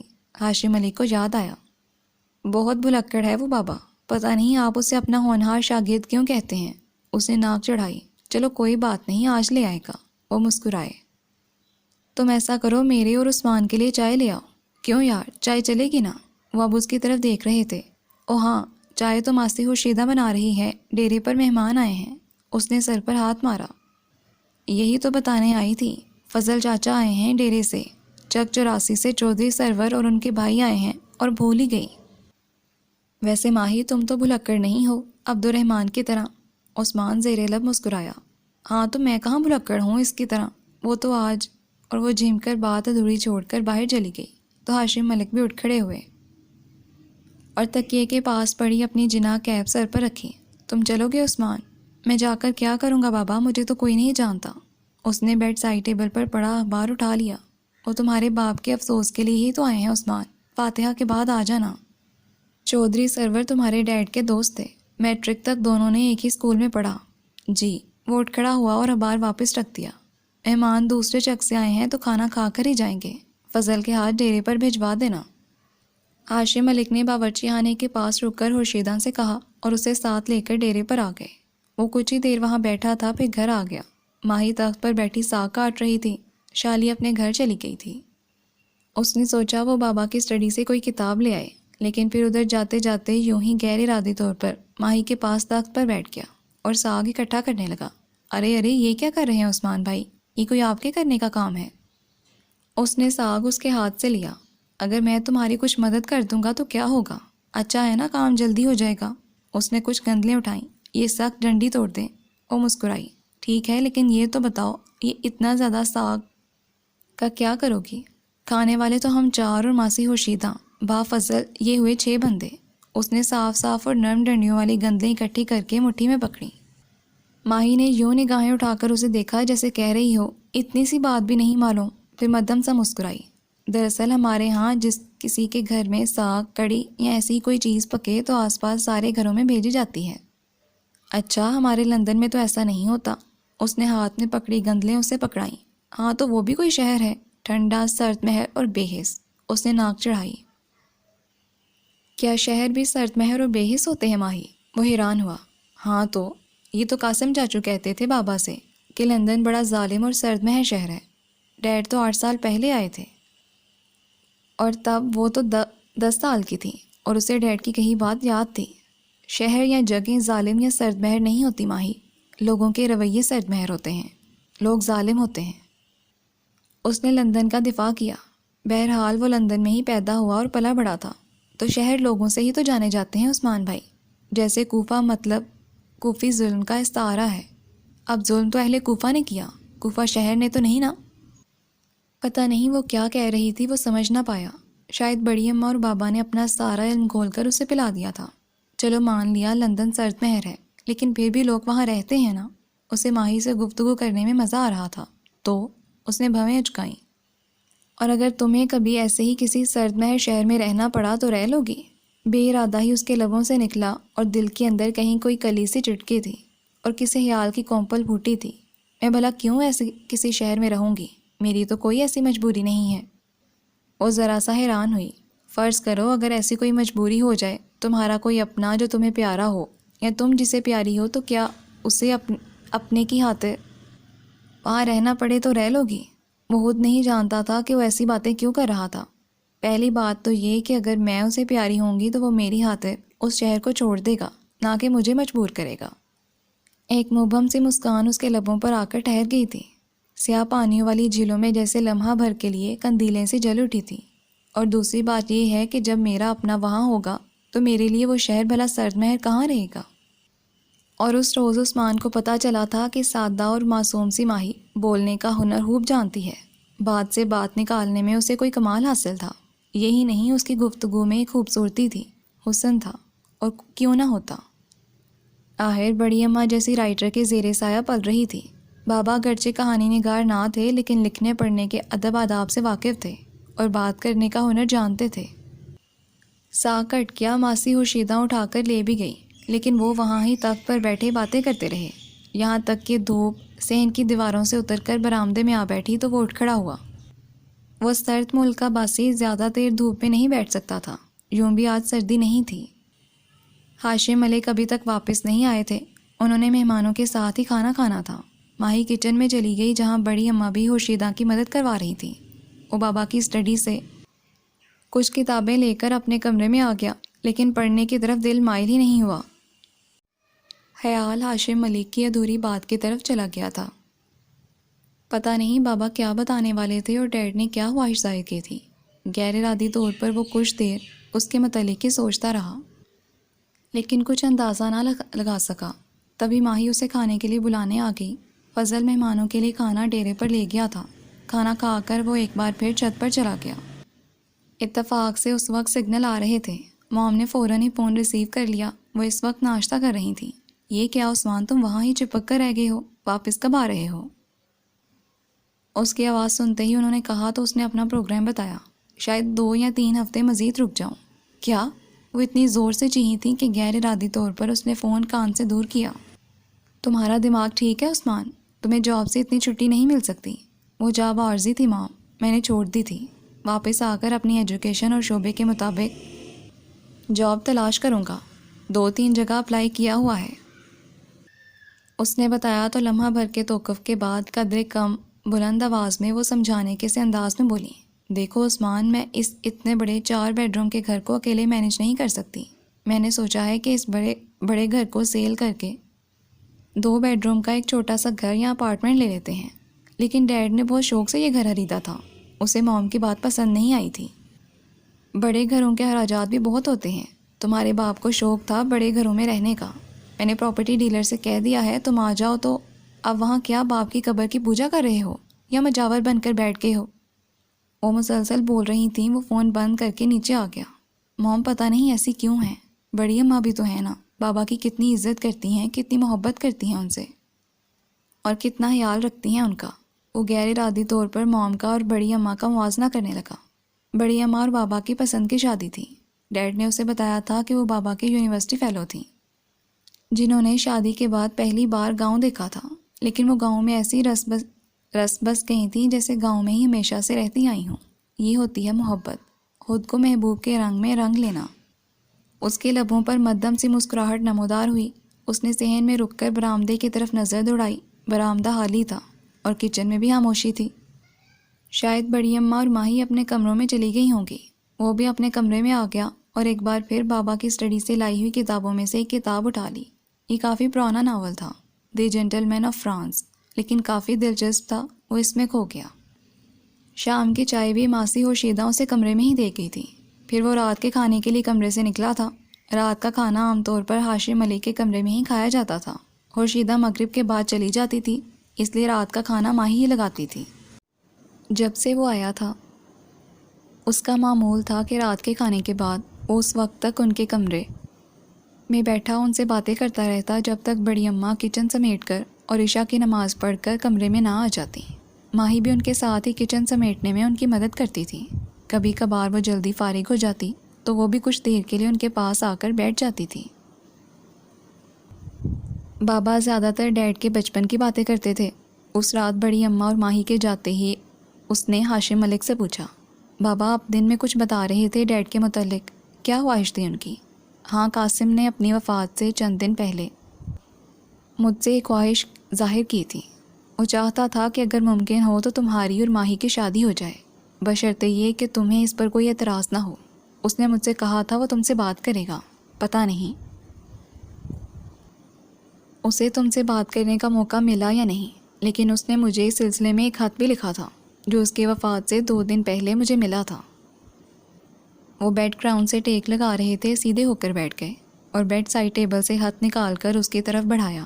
اس نے ہچکچاتے ہوئے ہاتھ پکڑ لیا۔ آپ ہی بتا دیں بابا ڈیڈ نے کیا لکھا ہے؟ آپ کو پتا تو ہے میرے لیے اردو پڑھنا مشکل ہے۔ یہ خط انگلش میں ہی ہے. شاید قاسم چاہتا تھا کہ اگر تم پاکستان آؤ تو تم بھی یہ خط پڑھو، اور اس نے ان سے خط لے لیا. ڈیڈ نے لکھا تھا کہ ان کی شدید خواہش ہے کہ وہ عثمان کا رشتہ ماہی سے کریں، اور یہ کہ ماہی کی تربیت بڑی اماں اور بابا نے کی ہے، اور یہ عثمان کی خوش نصیبی ہوگی کہ ماہی اس کی رفیق حیات ہو. عثمان بہت اچھا ہے ہاشم بھائی، یہ میں اس لیے نہیں کہہ رہا کہ وہ میرا بیٹا ہے، وہ سچ میں ایسا ہی ہے، محبت کرنے والا اور سب کا خیال رکھنے والا. میں نہیں چاہتا کہ وہ میرے جیسی زندگی گزارے، اور میں یہ بھی چاہتا ہوں کہ اس کا رشتہ اس مٹی سے جڑا رہے جس میں میری جڑیں ہیں. ابھی میں نے عثمان اور اس کی ماں سے بات نہیں کی ہے. آپ کی اور بھابھی جان کی رضامندی ہو تو بات کروں. مجھے یقین ہے ماہی عثمان کے ساتھ بہت خوش رہے گی، لیکن ڈیڈ کو اس سے بات کرنے کا موقع نہیں ملا تھا. کاش وہ ان کی زندگی کے آخری دنوں میں ہر پل ہر لمحہ ان کے ساتھ ہوتا، لیکن وہ اپنی مصروف زندگی میں سے زیادہ وقت نہ نکال پاتا تھا. لیکن جو وقت بھی ملتا وہ ان کے پاس ہی رہتا. اس نے نم آنکھوں کے ساتھ خط پڑھ کر بابا کو دے دیا. پھر آپ نے ڈیڈ سے کیا کہا؟ بے اختیار ہی اس کے لبوں سے نکلا تھا. اپنے مرتے ہوئے بھائی کی خواہش رد کرنا ممکن ہی نہ تھا. وہ مجھ سے میری جان مانگتا تو بلا تردد دے دیتا. میں نے خط ملتے ہی اسے فون کیا تھا. میں اسے مرنے سے پہلے یہ خوشی دینا چاہتا تھا. وہ بہت خوش ہوا تھا، لیکن اس سے زیادہ بات نہیں ہو پا رہی تھی. میں نے اس سے کہا تھا کہ میں اسلام آباد جا رہا ہوں، انشاءاللہ اب روبرو بات ہوگی. لیکن وہ آخری بار تھی جب میں نے اس کی آواز سنی. وہ بار بار میرا اور تمہاری بڑی اماں کا شکریہ ادا کر رہا تھا. ہاشم ملک کی آواز بھر آ گئی تھی، اور اسی روز ان کی طبیعت بہت بگڑ گئی تھی اور انہیں ہاسپٹل لے جانا پڑا. مجھ سے انہیں بات کرنے کی مہلت نہیں ملی. ہاسپٹل جاتے ہی وہ کومے میں چلے گئے تھے، لیکن میرے لیے ڈیڈ کی خواہش ہر شے سے ہم ہے. اور پھر ڈیڈ صحیح کہتے ہیں کہ یہ میری خوش نصیبی ہے. اس کی بات سن کر جہاں ہاشم علی کے چہرے پر اطمینان نظر آیا تھا، وہاں ان کی آنکھوں میں ہلکا سا اضطراب بھی تھا. اس نے سوالیہ نظروں سے انہیں دیکھا. شاید وہ کچھ اور بھی کہنا چاہتے تھے. جی بڑے ابا، کیا کوئی اور بات بھی ہے؟ سلمہ بھابھی، میرا مطلب ہے کیا قاسم نے سلمہ بھابھی سے اس رشتے کے متعلق بات کی تھی؟ اور کی تھی تو انہوں نے کیا کہا؟ انہوں نے اپنے دل میں آنے والی سوچ ظاہر کی. میرا خیال ہے نہیں، ورنہ وہ مجھ سے ضرور ذکر کرتی. ماما بات دل میں نہیں رکھتی، وہ کسی بھی بات پر فوراً رد عمل ظاہر کرتی ہیں. اسے یقین تھا کہ ڈیڈ نے ان سے بات نہیں کی ہوگی. وہ پہلے یقیناً اس سے بات کرتے. سلمہ بھابھی نے کبھی خود یہاں آنا پسند نہیں کیا. ہو سکتا ہے وہ تمہارا رشتہ یہاں نہ کرنا چاہیں. انہوں نے خدشہ ظاہر کیا. ہو سکتا ہے، لیکن وہاں اولاد کے زندگیوں کے فیصلوں میں والدین دخل اندازی نہیں کرتے. میری کزن نے چند ماہ پہلے اپنی پسند سے ایک مصری نوجوان سے شادی کی ہے. کسی نے اعتراض نہیں کیا. اور میرے لیے، جیسا کہ میں نے پہلے کہا، میرے ڈیڈ کی خواہش ہر بات سے بڑھ کر ہے. لیکن بابا، میں بہت جلد شادی نہیں کر پاؤں گا. کم از کم 2 سال لگیں گے مجھے اسٹیبلش ہونے میں. اچھی جاب ملنے کے بعد میں ساتھ ہی اپنا ماسٹرز کروں گا، اور پھر موم کو ساتھ لے کر پاکستان آؤں گا، اور باقاعدہ جیسا کہ پاکستان میں رواج ہے وہ آپ سے رشتہ مانگیں گے. اس کے لبوں پر مدھم سی مسکراہٹ نمودار ہوئی. جیتے رہو بیٹے. انہوں نے محبت بھری نظروں سے دیکھا. میں بھی یہی چاہ رہا تھا کہ سلمہ بھابھی خود تمہارے رشتے کی بات کریں، اور جہاں تک 2 سال کی بات ہے تو میں خود بھی یہی چاہتا ہوں. ماہی ابھی لاؤبالی سی ہے، چھوٹی ہے، وہ کم از کم BA کر لے، تھوڑی سمجھدار ہو جائے اور ازدواجی زندگی کے نزاکتوں کو سمجھ سکے، تبھی اس کی شادی ہو. ٹھیک ہے بابا، میں واپس جا کر ماما سے بات کروں گا. اور یقیناً انہیں کوئی اعتراض نہیں ہوگا. اور بھلا اعتراض بھی کیوں ہوگا؟ ماہی سے اچھی بہو بھلا انہیں کہاں مل سکتی ہے؟ وہ بے اختیار ہی کہہ گیا، اور پھر جھیم کر نظریں جھکا لی. ہاشم ملک بھی مسکرا دیے. ٹھیک ہے، لیکن ماہی سے ابھی اس کا ذکر مت کرنا. لڑکیاں بہت نازک دل ہوتی ہیں، اپنی آنکھوں میں خواب سے جا لیتی ہیں، اور اگر یہ خواب تعبیر نہ پا سکیں تو ان خوابوں کے ٹوٹنے کا دکھ برداشت نہیں کر سکتی. میں چاہتا ہوں جب تک بھابھی اس رشتے کو اوکے نہ کر دیں ماہی کو معلوم نہ ہو. جی. اس نے ہاشم ملک سے وعدہ کر لیا تھا، لیکن اپنی نگاہوں کی بے قراری اور بے تابی پر اسے اختیار نہیں تھا. نگاہیں اکثر ہی بے اختیار ہو جاتی. نظریں جب بھی ماہی کی طرف اٹھتی ان میں ایک استحقاق ہوتا. یہ لڑکی، یہ خوبصورت جھیل جیسی آنکھوں والی لڑکی ایک روز اس کی زندگی میں شامل ہو جائے گی، اور اس کے سنگ زندگی کتنی خوبصورت ہوگی. وہ رات کو جب اپنے بیڈ پر سونے کے لیے لیٹتا تو گھنٹوں حیران ہو کر سوچتا رہتا کیسے چند دنوں میں یہ لڑکی اسے اپنی اپنی لگنے لگی ہے، دل کے بے حد قریب. اتنی قریب کہ اس سے دور جانے کے تصور سے ہی دل ڈوبنے لگتا ہے۔ اور وہ جو ہاشم ملک سے کہہ رہا تھا کہ وہ کم از کم 2 سال تک شادی نہیں کر پائے گا، ایک رات اپنے بیڈ پر لیٹا سوچ رہا تھا کہ وہ ماما سے بات کر کے جتنی جلدی ہو سکا انہیں لے کر پاکستان آئے گا، لیکن پتہ نہیں ان کا رد عمل کیا ہوگا۔ انہیں تو ڈیڈ کا بھی پاکستان آنا پسند نہ تھا، تو وہ بھلا اس کی شادی یہاں کرنے پر کیسے راضی ہوں گی۔ اس روز کے بعد اس کی صرف ایک بار ہی ان سے بات ہوئی تھی، اور وہ مسلسل اسے فوراً واپس آنے کو کہہ رہی تھیں۔ ان کا کہنا تھا کہ ان لوگوں کے پاس جن سے وہ زندگی میں دوسری بار ملا ہے رہ کر کیا کر رہا ہے۔ انہیں سمجھا نہیں سکا تھا کہ یہ اس کے لیے اجنبی نہیں ہے، بھلے وہ اپنی زندگی میں دوسری بار یہاں آیا ہے، لیکن یہ اس کے اپنے تھے، ان سے اس کا خون کا رشتہ تھا۔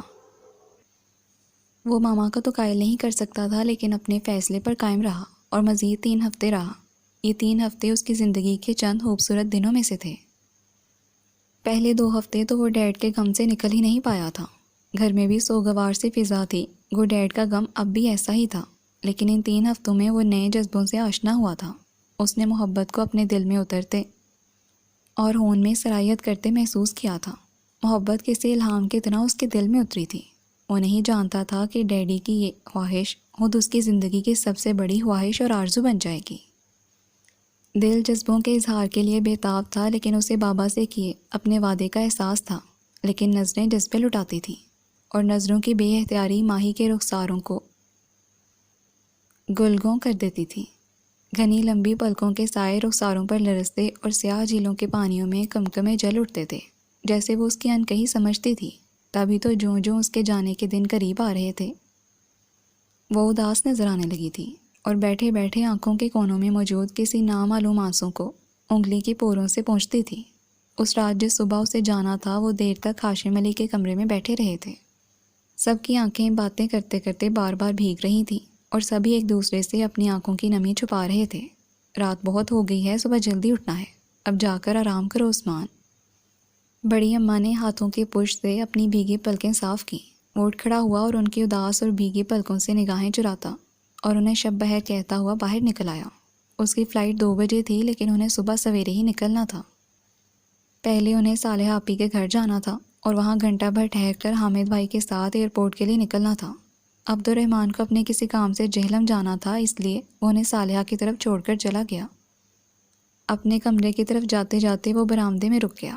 آسمان پر چمکتے پورے چاند کی روشنی نہ صرف صحن میں بکھری تھی، بلکہ برآمدہ بھی روشن تھا۔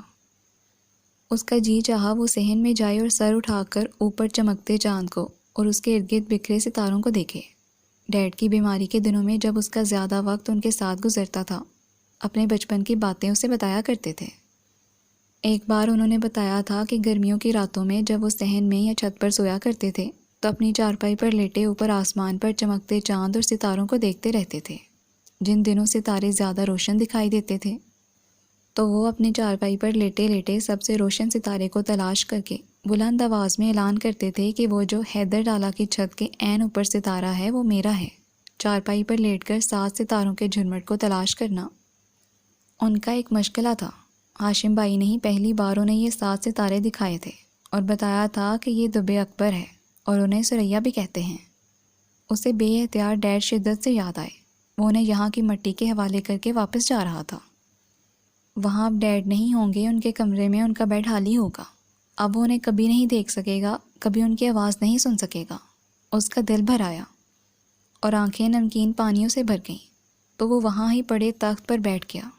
آنسو آنکھوں کی زمین سے نکل کر رخساروں پر پھسل آئے تھے۔ رو رہا تھا، وہ ڈیڈ کو یاد کر کے رو رہا تھا۔ ماہی ہاشم ملک کے کمرے سے نکل کر اپنے کمرے کی طرف جانے لگی تو نظر تخت پر بیٹھے عثمان پر پڑی، تو اپنے کمرے میں جانے کی بجائے تخت کے پاس آ کر کھڑی ہو گئی۔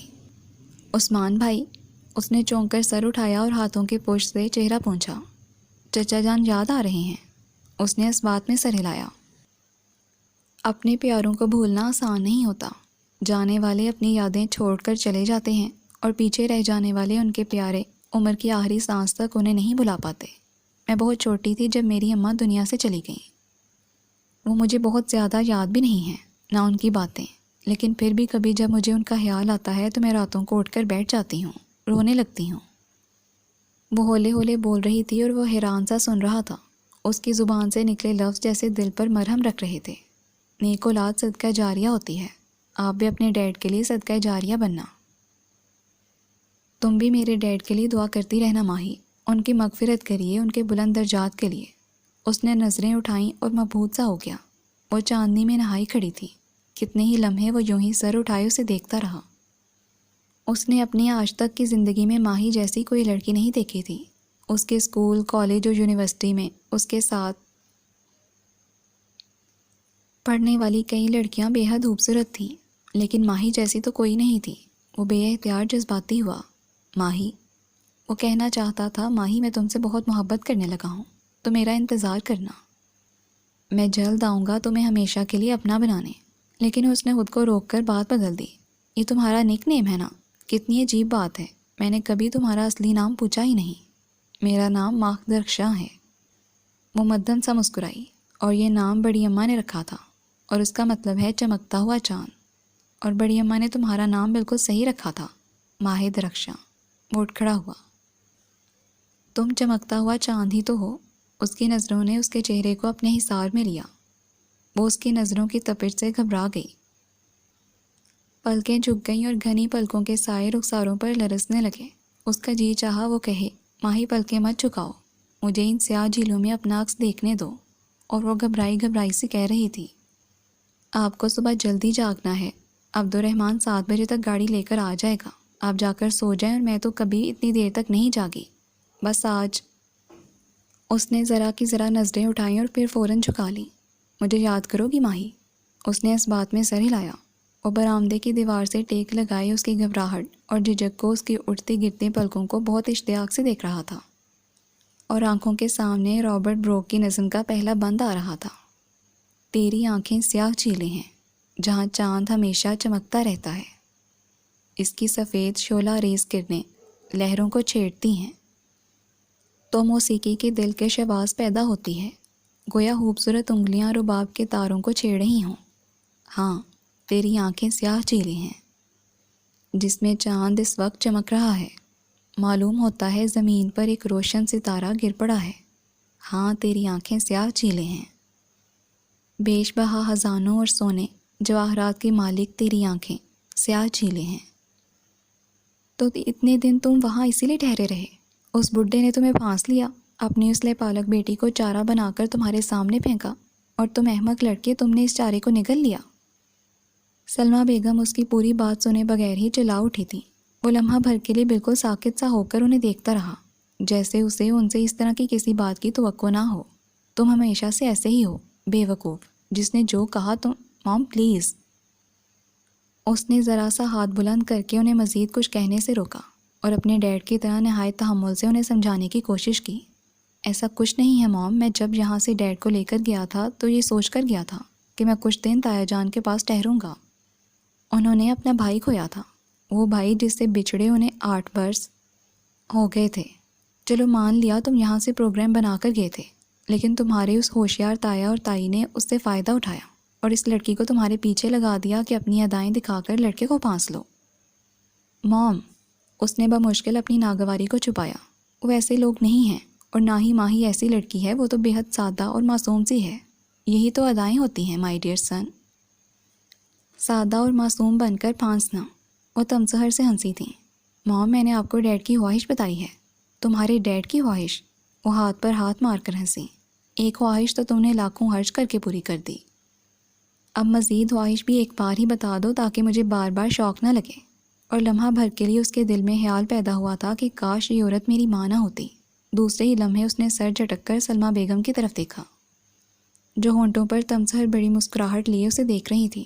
ہاں ہاں بولو۔ نمبر 1 پاکستان میں دفن ہونے کی خواہش، نمبر 2 نام نہاد بھتیجی ہے، شادی کی خواہش، نمبر 3 مام پلیز۔ وہ بیزار ہو کر اٹھ کھڑا ہوا۔ میں نے سمپلی آپ کو ڈیڈ کی خواہش بتائی ہے، اور میں چاہتا ہوں آپ تایا جان سے بات کریں، میرے رشتے کی جو روایتی طریقہ ہوتا ہے، ایسے ہی میرے لیے تایا جان سے ماہی کا رشتہ مانگیں، کیونکہ میں بہرحال ڈیڈ کی خواہش پوری کروں گا۔ ارے واہ! سلمیٰ بیگم نے تالی بجائی۔ ڈیڈ کی خواہش؟ وہ جو مر چکا ہے اس کی خواہش تمہارے لیے زیادہ اہم ہے، اور جو زندہ ہیں ان کی تمہیں پرواہ نہیں ہے؟ میں ماں ہوں تمہاری، کیا میرا حق نہیں ہے تم پر؟ لیکن تمہیں تو نہ میری پرواہ ہے نہ خیال۔ انہوں نے آواز میں رکت پیدا کر لی۔ مام مجھے آپ کی پرواہ ہے۔ اس نے یکدم بیٹھتے ہوئے سلمیٰ کے ہاتھ تھام لیے۔ ڈیڈی نے مجھ سے کہا تھا کہ میں ہمیشہ آپ کا خیال رکھوں، اور میں نے ڈیڈ سے وعدہ کیا تھا کہ آپ کا خیال رکھوں گا، تو میرا دل دکھا کر تم اپنے ڈیڈ سے کیا وعدہ نبھا رہے ہو؟ سلمیٰ نے شکایتی نظروں سے اسے دیکھا۔ میں آپ کا دل نہیں دکھا رہا مام، مجھے کہیں نہ کہیں تو شادی کرنی ہے نا، تو پھر اس لڑکی سے کیوں نہ کروں جسے ڈیڈ نے میرے لیے چنا۔ اس نے ہولے سے ان کا ہاتھ دبایا، جیسے اپنی محبت کا یقین دلایا ہو۔ اور وہ اس لڑکی کا کیا ہوگا جسے میں نے تمہارے لیے چن رکھا ہے، اور جس نے تمہارے حوالے سے کتنے خواب دیکھ رکھے ہوں گے؟ سلمیٰ نے آواز میں مزید رکت پیدا کر لی تھی۔ کون؟ اس کی سوالیہ نظریں سلمیٰ بیگم کی طرف اٹھیں۔ سونی، جب تم اسکول میں تھے تو تبھی میں نے آپا سے بات کر لی تھی۔ سونیا؟ اور نو، ہرگز نہیں۔ میں اگر ماہی سے شادی نہ بھی کروں تو بھی سونی نہیں، ہرگز نہیں۔ اس نے سلمیٰ بیگم کے ہاتھ چھوڑ دیے تھے۔ کیوں، کیا برائی ہے سونی میں؟ سلمیٰ کے ماتھے پر بل پڑ گئے۔ نہیں، کچھ نہیں، مگر یہ میری زندگی ہے اور مجھے کس کے ساتھ زندگی گزارنی ہے، میرے خیال میں مجھے اس کا فیصلہ کرنے کا حق ہے۔ سونیا اس کے ساتھ ہی اسکول میں تھی، اور وہ اس کی عادتوں کی وجہ سے اسے بالکل پسند نہیں کرتا تھا۔ ہر ہفتے وہ اپنا بوائے فرینڈ بدل لیتی تھی۔ آپا کی کتنی خواہش تھی کہ مونی کی شادی اپنے جیٹ کے بیٹے سے کر لے، لیکن مونی نے اپنی پسند سے شادی کر لی، اور اب وہ کتنا خوش تھیں کہ سونی تو خاندان میں جائے گی۔ کتنی دکھی ہوں گی وہ عثمان، اور تم نہیں جانتے آپا کے کتنے احسان ہیں مجھ پر۔ وہ ہاتھوں کی پشت سے آنکھیں رگڑنے لگیں۔ یہ ان کا طریقہ تھا بلیک میل کرنے کا، لیکن وہ نظر انداز کر کے اٹھ کھڑا ہوا۔ سلمیٰ بیگم اب دونوں ہاتھوں میں منہ چھپائے سوں کر رہی تھیں۔ اس نے ایک نظر سلمیٰ کو دیکھا اور ڈیڈ کے کمرے کی طرف بڑھا۔ وہ جب سے آیا تھا ڈیڈ کے کمرے میں ہی سو رہا تھا۔ اسے وہاں ڈیڈ کی خوشبو آتی تھی۔ اسے لگتا جیسے ڈیڈ وہاں اس کے آس پاس ہی کہیں ہیں۔ کاش وہ اتنی جلدی نہ جاتے، کاش وہ ان کے ساتھ بہت سارا وقت گزار سکتا۔ احساس زیاں دل کو اذیت دیتا۔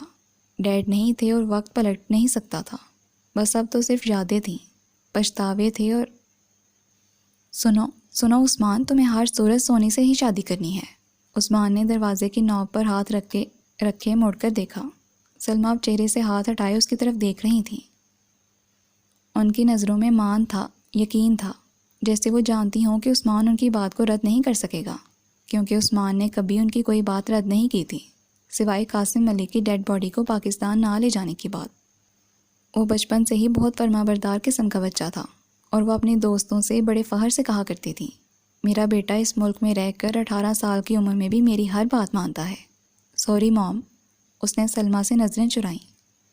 میں سونیا سے شادی نہیں کر سکتا۔ سونیا کی شادی تمہارے ساتھ ہی ہوگی۔ اس نے ہوش سنبھالتے ہی اپنے نام کے ساتھ تمہارا نام سنا ہے۔ اسے سلمیٰ کی بات پر حیرت ہوئی تھی کہ سونیا نے کبھی اسے لفٹ نہیں کروائی تھی۔ میں سونی کا دل نہیں توڑ سکتی، وہ بہت حساس ہے۔ آواز میں قدرے رکت پیدا ہو گئی تھی۔ بے فکر رہے موم، سونی کا دل نہیں ٹوٹے گا۔ میرا بھی 2 سال تک شادی کا کوئی ارادہ نہیں، اور سونی اسی سال اپنے ارب پتی فرینڈ سے شادی کرنے والی ہے۔ اسے اچانک ہی یاد آیا تھا کہ جب ڈیڈ ہاسپٹل میں تھے تو جیکب نے اسے بتایا تھا کہ سونیا کی آج کل مائیکل سے بہت دوستی ہے۔ مائیکل سونیا کا کلاس فیلو تھا اور ساؤتھ افریقہ سے آیا تھا۔ اس کا باپ ارب پتی تھا۔ ویسے تمہاری کزن نے خوب ڈھونڈ کر امیر لڑکے بوائے فرینڈ بنائے ہیں، سنا ہے جلد ہی دونوں شادی کرنے والے ہیں۔ یہ جیکب کے ساتھ ہاسپٹل آنے والے فراز نے کہا تھا۔ کیا کہہ رہے ہو عثمان؟ تم 2 سال تک شادی کرنے کا ارادہ نہیں رکھتے؟ واقعی؟ انہوں نے جیسے اس کی پوری بات پر دھیان نہیں دیا تھا۔ وہ یہ سن کر ہی خوش ہو گئی تھیں کہ وہ 2 سال تک شادی کا ارادہ نہیں رکھتا۔ ہاں، شاید 2 سال سے بھی کچھ وقت زیادہ ہو جائے۔ میں پہلے اسٹیبلش ہونا چاہتا ہوں، ابھی مجھے اپنی تعلیم مکمل کرنی ہے۔ اور ہاں ٹھیک ہے، پہلے اپنی تعلیم مکمل کرو۔ شادی کی جلدی بھی کیا ہے؟ سلمیٰ بیگم خوش ہو گئی تھیں۔ 2 سال بہت ہیں، عثمان کو آہستہ آہستہ منا لیں گی، اور عثمان بھی کون سا ضدی قسم کا لڑکا تھا، مان ہی جائے گا۔ لیکن یہ عثمان کیا کہہ رہا تھا کہ سونی کسی ارب پتی سے شادی کرنے والی ہے؟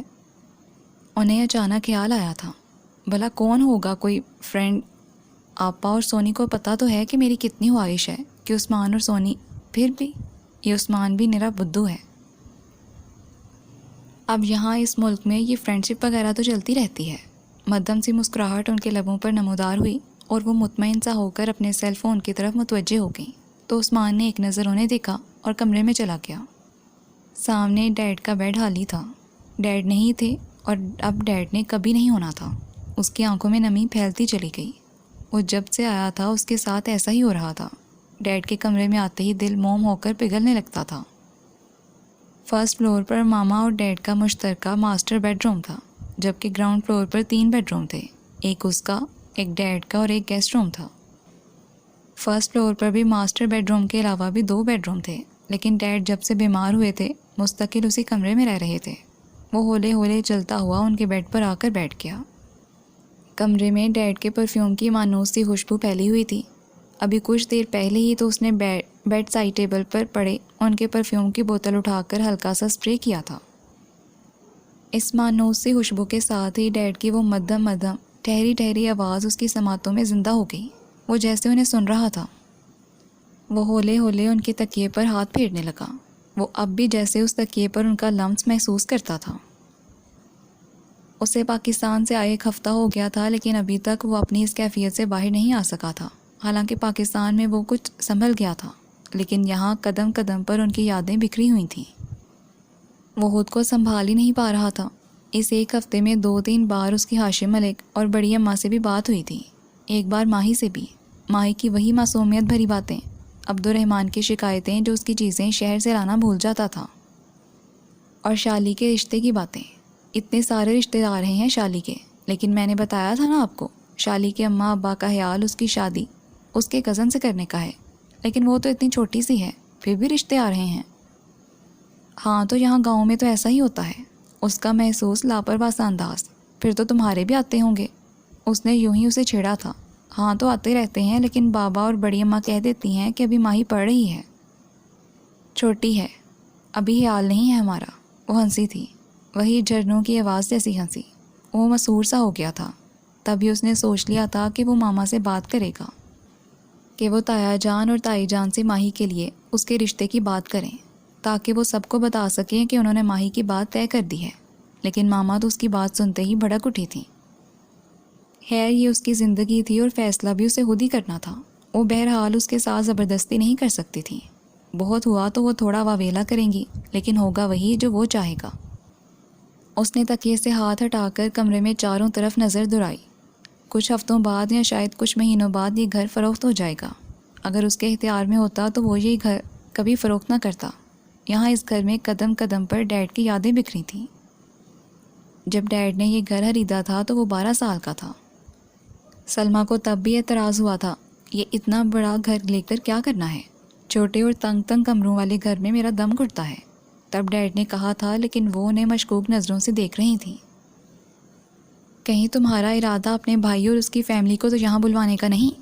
وہ میری طرح بے وقوف نہیں ہے کہ اپنی جنت چھوڑ کر یہاں آ جائیں۔ ڈیڈ کے لبوں سے بے اختیار نکلا تھا۔ لیکن یہ بہت مہنگا ہے قاسم۔ سلمیٰ کی اور بھی فکریں تھیں۔ مجھ سے کوئی امید مت رکھنا کہ میں اپنی جیولری وغیرہ فروخت کر دوں گی۔ بہتر ہے کہ نسبتاً چھوٹا گھر لے لو۔ بے فکر رہو، میرے حصے کی زمین فروخت کر کے ہاشم بھائی نے رقم میرے اکاؤنٹ میں بھیج دی ہے۔ ڈیڈ نے سلمیٰ کو اطمینان دلایا تھا۔ کتنی رقم بھجوائی ہے؟ سلمیٰ متجسس ہوئی تھی اور وہ جیسے بند آنکھوں سے ماما اور ڈیڈ کو باتیں کرتا دیکھ رہا تھا۔ پھر اس گھر کو مکمل طور پر فرنش کرنے میں 1 سال لگ گیا تھا۔ ان دنوں سلمیٰ بے حد خوش تھیں۔ اپنی فرینڈز کو اپنا گھر دکھانے لاتی اور فخر سے گردن اونچی کیے ایک ایک چیز دکھاتی تھیں، اور اب یہ گھر فروخت ہو جائے گا۔ اس نے ایک آہ بھری۔ اسے لگا جیسے اس کے دل کو کسی نے مٹھی میں لے کر بھینچا ہو۔ وہ جانتا تھا کم از کم ماما نے گھر کی فروخت کا صحیح فیصلہ کیا تھا۔ اتنے بڑے گھر کے اخراجات برداشت کرنا مشکل تھا۔ ماما کی تنخواہ بہت اچھی نہیں تھی، خود اس کے پاس کوئی نوکری نہیں تھی۔ ڈیڈ کی جاب بہت شاندار تھی اور تنخواہ بہت اچھی۔ ان کے لیے اس بڑے گھر کو مینیج کرنا مشکل نہ تھا۔ وہ ساری تنخواہ سلمیٰ کے ہاتھ پر رکھ دیتے تھے، اور بجلی، پانی، گیس، ٹیکس وغیرہ کے بل ادا کر کے بھی وہ تنخواہ میں سے کچھ نہ کچھ بچا لیتی تھیں۔ یہ الگ بات تھی کہ اضافی اخراجات وہ ہمیشہ ڈیڈ کی بچت سے وصول کرتی تھیں، اور خود بے دردی سے خرچ کرتی تھیں کہ بچت کی وہ قائل ہی نہ تھیں۔ ان کا نظریہ تھا کھاؤ پیو اور عیش کرو۔ صبح سلمہ نے اسے 2 پراپرٹی ڈیلرز کے کارڈ دیے تھے اور تاکید کی تھی کہ وہ کسی وقت فون کر کے ان کے ساتھ وقت طے کر کے انہیں بتا دے کہ وہ کب اپنے کسٹمر کے ساتھ گھر دیکھنے آئے۔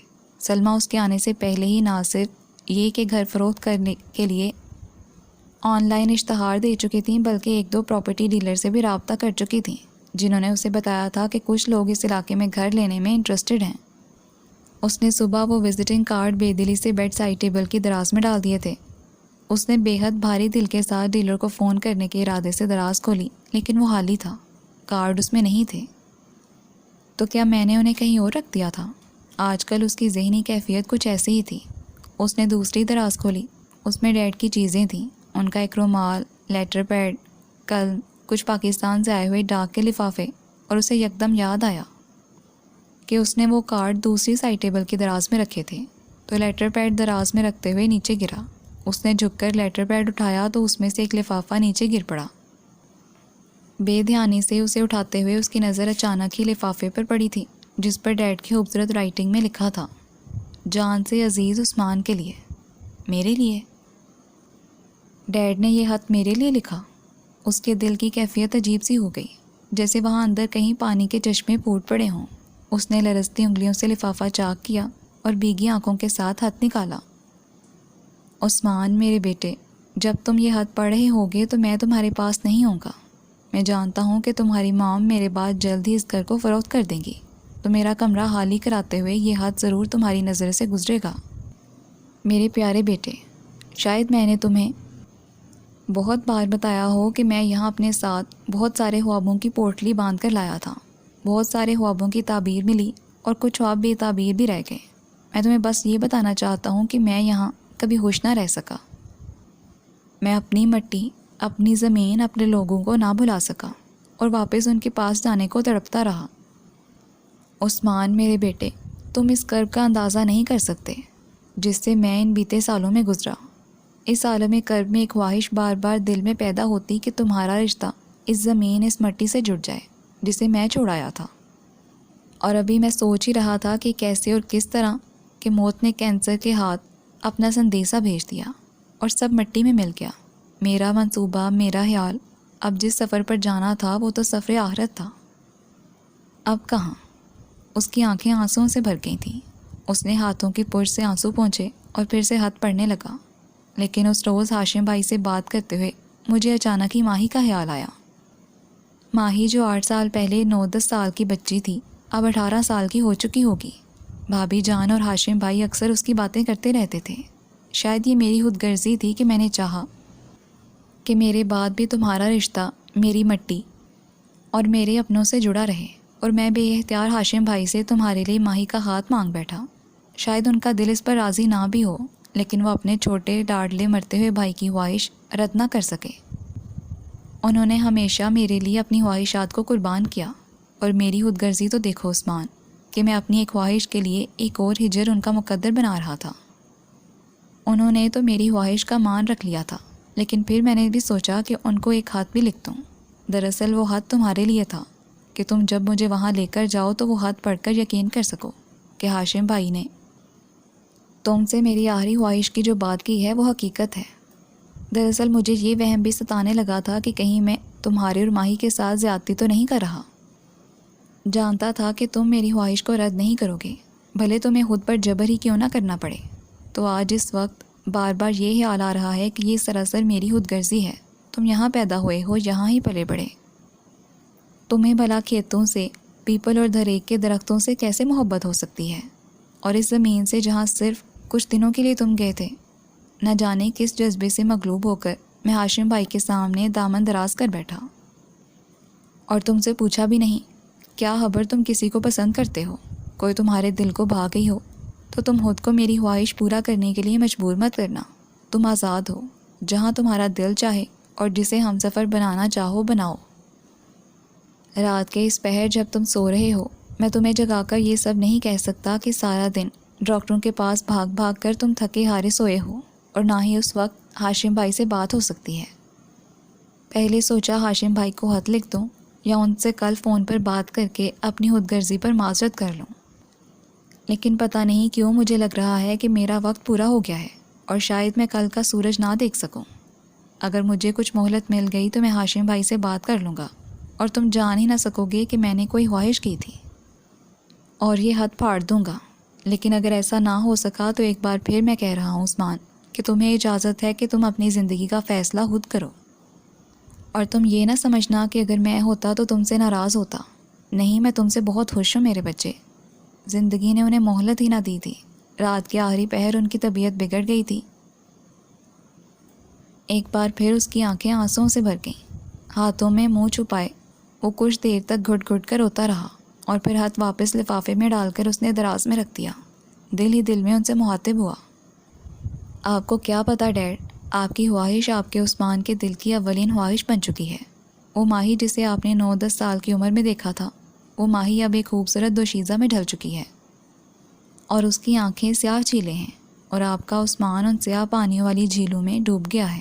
مجھے آپ کا فیصلہ دل و جان سے منظور ہے۔ تھینک یو ڈیڈ کہ آپ نے میرے لیے ماہی کو منتخب کیا۔ اس کی آنکھوں کے سامنے ماہی کا سراپا لہرایا تو وہ کھو سا گیا۔ اسے لگا جیسے اس کے 400 ان 2 سیاہ جھیلوں والی آنکھوں کا پہرا ہے، اور ان آنکھوں کی جگمگاہٹ اس کے پورے وجود کو روشن کر رہی ہو۔ اس کے لبوں پر مدھم سی مسکراہٹ نمودار ہوئی۔ بھول گیا کہ وہ دراز میں کیا تلاش کر رہا تھا۔ کچھ دیر وہ یوں ہی بیٹھا رہا، پھر اسے چائے کی طلب ہوئی تو وہ اٹھا۔ سلمیٰ ابھی تک لاؤنج میں بیٹھی اور بے حد خوشگوار موڈ کے ساتھ اپنے سیل فون پر کسی سے باتیں کر رہی تھیں۔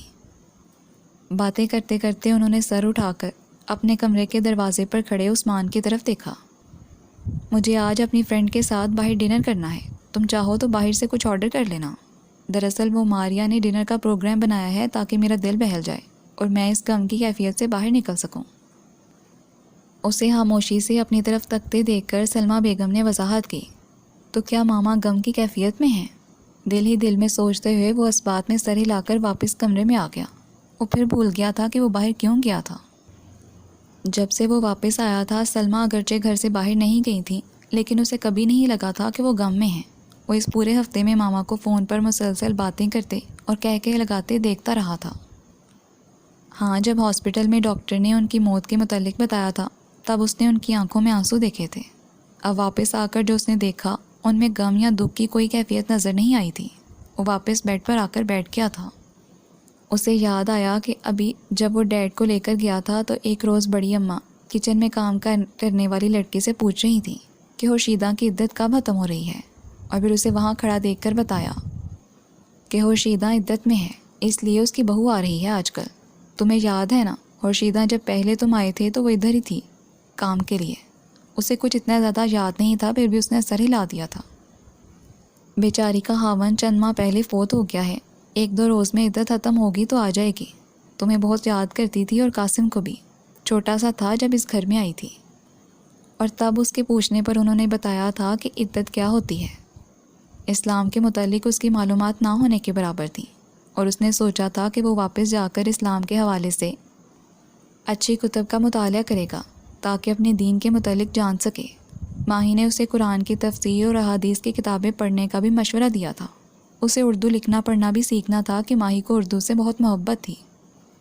ذہن مختلف خیالات کے اماج کا بنا ہوا تھا۔ وہ کبھی ڈیڈ کے متعلق سوچنے لگتا، کبھی بابا، بڑی اماں اور ماہی کے متعلق، کبھی اپنی جاب کے متعلق۔ واپس آنے کے 2 دن بعد ہی اس نے مختلف جگہ جاب کے لیے اپلائی کر دیا تھا۔ ماما کے جانے تک وہ یوں ہی آنکھیں موندے لیٹا رہا۔ جب دروازہ بند ہونے کی آواز آئی تو وہ اٹھا۔ سلمیٰ بیگم ان کے پاس اپنی چابی تھی۔ اب وہ واپس جب بھی آتی لاک کھول کر اندر آ جاتی۔ ابھی ڈیڈ کو دنیا سے رخصت ہوئے 4 ماہ 10 دن نہیں ہوئے تھے، اور ماما گھر سے باہر جا رہی تھیں۔ اور کیا خبر جب وہ پاکستان میں تھا تب بھی وہ باہر جاتی رہی ہوں۔ اس نے اپنے لیے کافی اور سینڈوچ بنائے اور موم کے متعلق سوچتا ہوا لاؤنج میں آ گیا۔ پھر کافی پیتے اور سینڈوچ کھاتے ہوئے اسے کشادہ صحن والا وہ بڑا گھر یاد آ گیا، جس کے صحن کے ایک کونے میں تندوری بنی ہوئی تھی، اور مغرب کے بعد خورشیدہ تندور میں آگ جلا دیتی تھی، اور جب تندور تپ کر تیار ہو جاتا تو ماسی خورشیدہ تندور میں روٹیاں لگاتی، اور کچھ دیر بعد ہی سارے گھر میں روٹی کی سوندھی سوندھی خوشبو پھیل جاتی تھی۔ پہلی بار جب وہ ڈیڈ کے ساتھ گیا تھا تو اس نے صحن میں ماسی خورشیدہ کے پاس کھڑے ہو کر بڑی دلچسپی سے روٹیاں تندور میں لگاتے اور نکالتے دیکھا تھا، اور پہلی بار ہی اسے پتہ چلا تھا کہ روٹی کی خوشبو بھی ہوتی ہے، اتنی سوندھی سوندھی سی۔ ماسی خورشیدہ گرم گرم روٹیاں تندور سے نکال کر چنگیر میں رکھتی جاتی اور ماہی بڑے کمرے میں چٹائی پر دسترخوان بچھا کر کھانا لگا دیتی۔ یوں اسی بڑے کمرے میں ایک کونے میں 8 کرسیوں والی ڈائننگ ٹیبل بھی تھی، شاید شہر سے آنے والے مہمانوں کے لیے، لیکن اسے چٹائی پر بیٹھ کر کھانا اچھا لگتا تھا۔ پتہ نہیں کیا بات تھی، وہ ابھی تک خود کو اس گھر کے ہجر سے باہر نہ نکال سکا تھا۔ اس گھر میں زندگی کتنی سادہ اور خوبصورت تھی۔ یکایک اس کا جی چاہنے لگا کہ وہ یہاں سے چلا جائے اور وہاں جا کر رہے، ڈیڈ کے گاؤں میں جہاں وہ جا کر نہیں رہ سکتے تھے۔ اپنی شدید خواہش کے باوجود وہاں ماہی کے سنگ بابا اور بڑی اماں کے سائے میں زندگی کتنی خوبصورت ہوگی۔ وہ بابا کی طرح جب اپنے کام سے واپس آئے گا تو ماہی اس کا انتظار کرتی ہوگی، کبھی چھت پر جا کر شہر سے آتی سڑک کو دیکھے گی، کبھی باہر کے دروازے کو کھول کر باہر گلی میں جھانکے گی۔ اس نے ماہی کو بابا کا ایسے ہی انتظار کرتے دیکھا تھا، کبھی جو وہ لیٹ ہو جاتے تھے شام کو چھت پر سے سورج کے سرخ گولے کو درختوں کے پیچھے ماہی کے ساتھ کھڑے ہو کر غروب ہوتے دیکھنا۔ کبھی کبھی گرمیوں کی حبس بھری راتوں میں صحن میں چارپائیاں بچھا کر سونا اور آسمان پر چمکتے تاروں کو دیکھتے ہوئے 7 ستاروں کے جھرمٹ کو تلاش کرنا۔ اس خوبصورت جھیل جیسی آنکھوں والی لڑکی نے اسے اسیر کر لیا تھا اور وہ اسیر ہو چکا تھا۔ اس نے دل ہی دل میں اعتراف کیا، لیکن اس وقت صوفے کی پشت سے ٹیک لگائے خواب دیکھتے ہوئے وہ نہیں جانتا تھا کہ ہر خواب تعبیر نہیں پاتا۔ اگلے بہت سارے دن بے حد مصروفیت کے تھے۔ پرانے گھر کو فروخت کرنا اور نیا گھر لینا اتنا آسان نہ تھا۔ کئی لوگ ان کا گھر دیکھنے آئے، خود انہوں نے بھی کئی دیکھے۔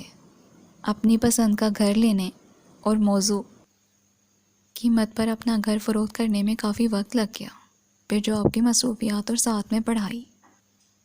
لیکن ان مصروف شب و روز میں بھی ماہی کا خیال اس کے دل کی دنیا کو روشن کیے رکھتا تھا۔ ہفتے میں 1-2 بار ہاشم ملک اور بڑی اماں سے بھی بات ہو جاتی تھی۔ کبھی وہ فون کر لیتا، کبھی ان کا فون آ جاتا، کبھی 10-15 دن بعد ماہی سے بھی بات ہو جاتی، اور وہ روز اس کے لیے ہر روز سے زیادہ روشن اور چمکیلا ہوتا۔ 2 بیڈ رومز کے نئے گھر میں شروع میں اس کا دل بہت گھبرایا۔ اس سے اپنا وہ شاندار گھر یاد آتا تو اداس ہو جاتا، لیکن سلمیٰ بیگم بے حد خوش تھیں کہ جتنی رقم میں گھر فروخت ہوا تھا اس سے آدھی سے بھی کم قیمت میں یہ چھوٹا گھر خریدا گیا تھا۔ سلمیٰ بیگم وہ رقم کہاں اور کیسے خرچ کرنے والی تھی اس نے اس پر غور نہیں کیا تھا، اور بچ جانے والی رقم ان کے اکاؤنٹ میں جمع کروا دی تھی۔ تم چاہو تو کچھ رقم لے لو، جب تک تمہیں جاب نہیں ملتی وہ خرچ کر لینا۔ سلمیٰ نے جیسے فراخ دلی کا مظاہرہ کیا تھا، لیکن اس نے کچھ بھی لینے سے انکار کر دیا تھا۔ اپنی گاڑی کی فروخت سے اسے جو رقم ملی تھی وہ اس کے ان بیکار دنوں کے لیے کافی تھی۔ ڈیڈ کی گاڑی اس نے اپنے استعمال کے لیے رکھ لی تھی، اور سلمیٰ نے کوئی اعتراض بھی نہیں کیا تھا۔ جلدی اسے جاب بھی مل گئی۔ وہ اس کی مرضی اور اہلیت کے مطابق نہیں تھی، لیکن ٹائمنگ کے لحاظ سے اس کے لیے بہت مناسب تھی کہ وہ اپنی پڑھائی بھی جاری رکھ سکتا تھا، جیسا کہ ڈیڈ کی خواہش تھی کہ وہ ماسٹر ضرور کرے۔ وہ اس نئے گھر میں بہت سارے دن بہت اداس اور بے چین رہا۔ وہ گھر جہاں ڈیڈ کی یادیں تھیں، وہاں اسے اتنی تنہائی محسوس نہ ہوتی تھی۔ اسے لگتا تھا جیسے ڈیڈ اس کے آس پاس ہی کہیں ہوں، اور یہاں وہ خود کو اکیلا اور تنہا محسوس کرتا، جیسے کسی نے اس سے ڈیڈی کی یادیں چھین لی ہوں۔ یادیں چیزوں اور جگہوں سے مشروط نہیں ہوتی عثمان، وہ تو دل میں ہوتی ہیں۔ تمہارے ڈیڈ کی یادیں بھی ہمیشہ تمہارے دل میں رہیں گی۔ ایک روز بڑی اماں نے سمجھایا تھا، ہاں یادیں تو دل میں ہوتی ہیں، میں جہاں بھی جاتا ہوں یہ یادیں میرے ساتھ ہوتی ہیں، اس نے تائید کی تھی، اور پھر گزرتے وقت کے ساتھ ساتھ اس کا دل اس نئے گھر میں لگ ہی گیا۔ لیکن زندگی بے حد مصروف ہو گئی تھی۔ اپنی پڑھائی اور جاب کے علاوہ گھر کی ذمہ داریاں بھی سلمیٰ بیگم نے اس کے کندھوں پر ڈال دی تھیں۔ گیس، بجلی، پانی کے بل اور ٹیکس جمع کروانا، گھر کے لیے گروسری وغیرہ کی خریداری، اب سب وہی کرتا تھا۔ سلمیٰ ہفتے میں صرف 3 دن جاب پر جاتی اور باقی کے دن اپنی فرینڈز کے ساتھ گھومتی پھرتی، لنچ اور ڈنر کرتی، فلم دیکھتی، اور عثمان جب تھکا ہارا گھر آتا تو اپنے لیے خود ہی کچھ نہ کچھ بنا لیتا۔ بے حد مصروف دن گزار کر جب وہ رات کو بستر پر لیٹتا تو خود کو یہاں سے دور کشادہ صحن والے بڑے سے گھر میں پاتا، جہاں بابا تھے بے حد شفیق، اور بڑی اماں تھیں محبت کا پیکر، اور سیاہ جھیل جیسی آنکھوں والی ماہی تھی، اس کی زندگی کے افق پر چمکنے والا ماہ درخشاں، جو مسکراتی تو اس کی آنکھوں میں 1000 کمکمے جل اٹھتے تھے، اور جس کی آواز میں پہاڑوں سے بہہ کر آنے والے چشموں کا ترنم تھا۔ وہ ان سب کو سوچتے سوچتے پرسکون نیند سو جاتا تھا۔ سلمیٰ اپنی زندگی میں بہت خوش اور مطمئن تھی۔ وہی برانڈڈ قیمتی لباس، میچنگ جوتے، بیگ، فرینڈس کے ساتھ لنچ، ڈنر، گھومنا پھرنا، سیر سپاٹے۔ ان کی زندگی میں ڈیڈ کے جانے سے کوئی فرق نہیں پڑا تھا، اور ایک وہ تھا جسے لگتا تھا کہ ایک ڈیڈ کے نہ ہونے سے اس کی زندگی میں ایک بہت بڑا خلا پیدا ہو گیا ہے، اور یہ خلا کبھی بھرنے والا نہیں۔ ماما کو ہنستے اور کہکہے لگاتے دیکھ کر وہ حیران ہوتا کہ ماما اپنے شریک زندگی کو کھو کر کیسے ہنس لیتی ہیں۔ کیا انہیں ڈیڈ کے ساتھ گزرا ہوا وقت یاد نہیں آتا؟ 23 سالہ سفر کا کوئی ایک لمحہ بھی یاد آ کر انہیں اداس نہیں کرتا؟ کوئی ایک لمحہ؟ اس روز جب وہ گھر لوٹا تو خلاف معمول وہ لاؤنج میں اداس بیٹھی تھی۔ کیا ہوا مام؟ وہ انہیں سلام کر کے اپنے کمرے میں جاتے جاتے رک گیا۔ آپ کی طبیعت تو ٹھیک ہے؟ سونی شادی کر رہی ہے کسی مائیکل نامی شخص سے۔ اس نے مام کو اس سے پہلے اتنا سنجیدہ نہیں دیکھا۔ تو یہ تو خوشی کی بات ہے۔ کیا مطلب؟ کیا تم نہیں جانتے میں نے ہمیشہ سے سوچ رکھا تھا کہ تم اور سونیا… انہوں نے ایک نظر اس پر ڈال کر ہاتھوں کی پشت سے اپنے نامعلوم آنسو پونچھے۔ میں نے تو پہلے ہی آپ کو بتا دیا تھا کہ وہ جلد ہی شادی کر لے گی، لیکن آپا اور بھائی صاحب بہت پریشان ہیں، اس شادی کے حق میں نہیں ہیں۔ لیکن سونیا ان کی بالکل نہیں سن رہی۔ کیوں؟ اس نے سلمیٰ کو پھر آنکھیں رگڑتے دیکھ کر حیرت سے پوچھا۔ ان کی باقی اولادوں نے بھی تو پسند کی شادیاں کی ہیں، پھر سونی کے لیے کیوں پریشان ہیں؟ اور جیسے تمہیں تو علم ہی نہیں کہ وہ لڑکا جس سے سونی شادی کرنے والی ہے وہ غیر مسلم ہے۔ سلمیٰ نے ہاتھ ہلاتے ہوئے طنزیہ انداز میں اسے دیکھا۔ لیکن وہ کہتی ہے کہ وہ اسلام قبول کر لے گا، شادی سے پہلے سو نام کا ہی مسلمان ہوگا۔ اور اسے ہنسی آئی تھی۔ سونیا اور ماما کی فیملی بھی تو بس نام کے ہی مسلمان تھے۔ ہاں، فرق یہ تھا کہ وہ مسلمان گھرانے میں پیدا ہوئے تھے اور مائیکل کرسچن گھرانے میں۔ آپا اور بھائی صاحب تو بہت ناراض ہیں۔ وہاں آپ کے انڈیا میں بھی تو ایسی شادیاں ہوتی رہتی ہیں، ہندو لڑکا مسلمان لڑکی، مسلمان لڑکا ہندو لڑکی۔ یہ جائز نہیں، بلکہ سرے سے یہ شادی ہوتی ہی نہیں ہے۔ لیکن وہاں تو جیسے آج کل لوگوں کو علم ہی نہیں، پرواہ ہی نہیں رہی مذہب کی۔ چھوٹی آپا کے دیور نے ایک ہندو لڑکی سے شادی کر لی تو ان کے سسر نے اسے گھر سے نکال دیا۔ اسے حیرت ہوئی کہ ماما کو کم از کم مذہب کے متعلق اتنا علم تو تھا ہی۔ خیر چھوڑو، سلمیٰ نے ہاتھ سے اشارہ کیا۔ تمہیں ٹونی یاد ہے؟ وحید بھائی کی بیٹی، وہی میرے ماموں جان کے بیٹے جن کا وہ بڑا سا بنگلہ ہے بمبئی میں تمہیں لے کر گئی تھی ان کے گھر۔ میں سوچ رہی ہوں ٹونی کو تمہارے لیے مانگ لوں۔ وحید بھائی کا اتنا بڑا بزنس ہے لیدر کا، اکثر جب یہاں آتے ہیں تو آپا کے ہاں ضرور آتے ہیں۔ 2 ہی بچے ہیں ان کے، ٹونی اور پرویز، سب کچھ ان کا ہی ہے۔ مام، وہ بیزار ہوا۔ میں آپ کو بتا چکا ہوں کہ میں ماہی سے شادی کروں گا، 2 سال بعد کروں یا 3 سال بعد، لیکن میں تمہاری شادی اس دیہاتن سے ہرگز نہیں کروں گی۔ سلمیٰ کی آواز غصے سے بلند ہو گئی۔ جی لسنرز، فرسٹ ایپیسوڈ کمپلیٹ ہو گیا ہے۔ اس کا نیکسٹ ایپیسوڈ جو ہے وہ لاسٹ ایپیسوڈ ہوگا، وہ بھی جلد ہی اپلوڈ کر دوں گی۔ تب تک کے لیے اپنا بہت خیال رکھیے گا۔ اللہ حافظ۔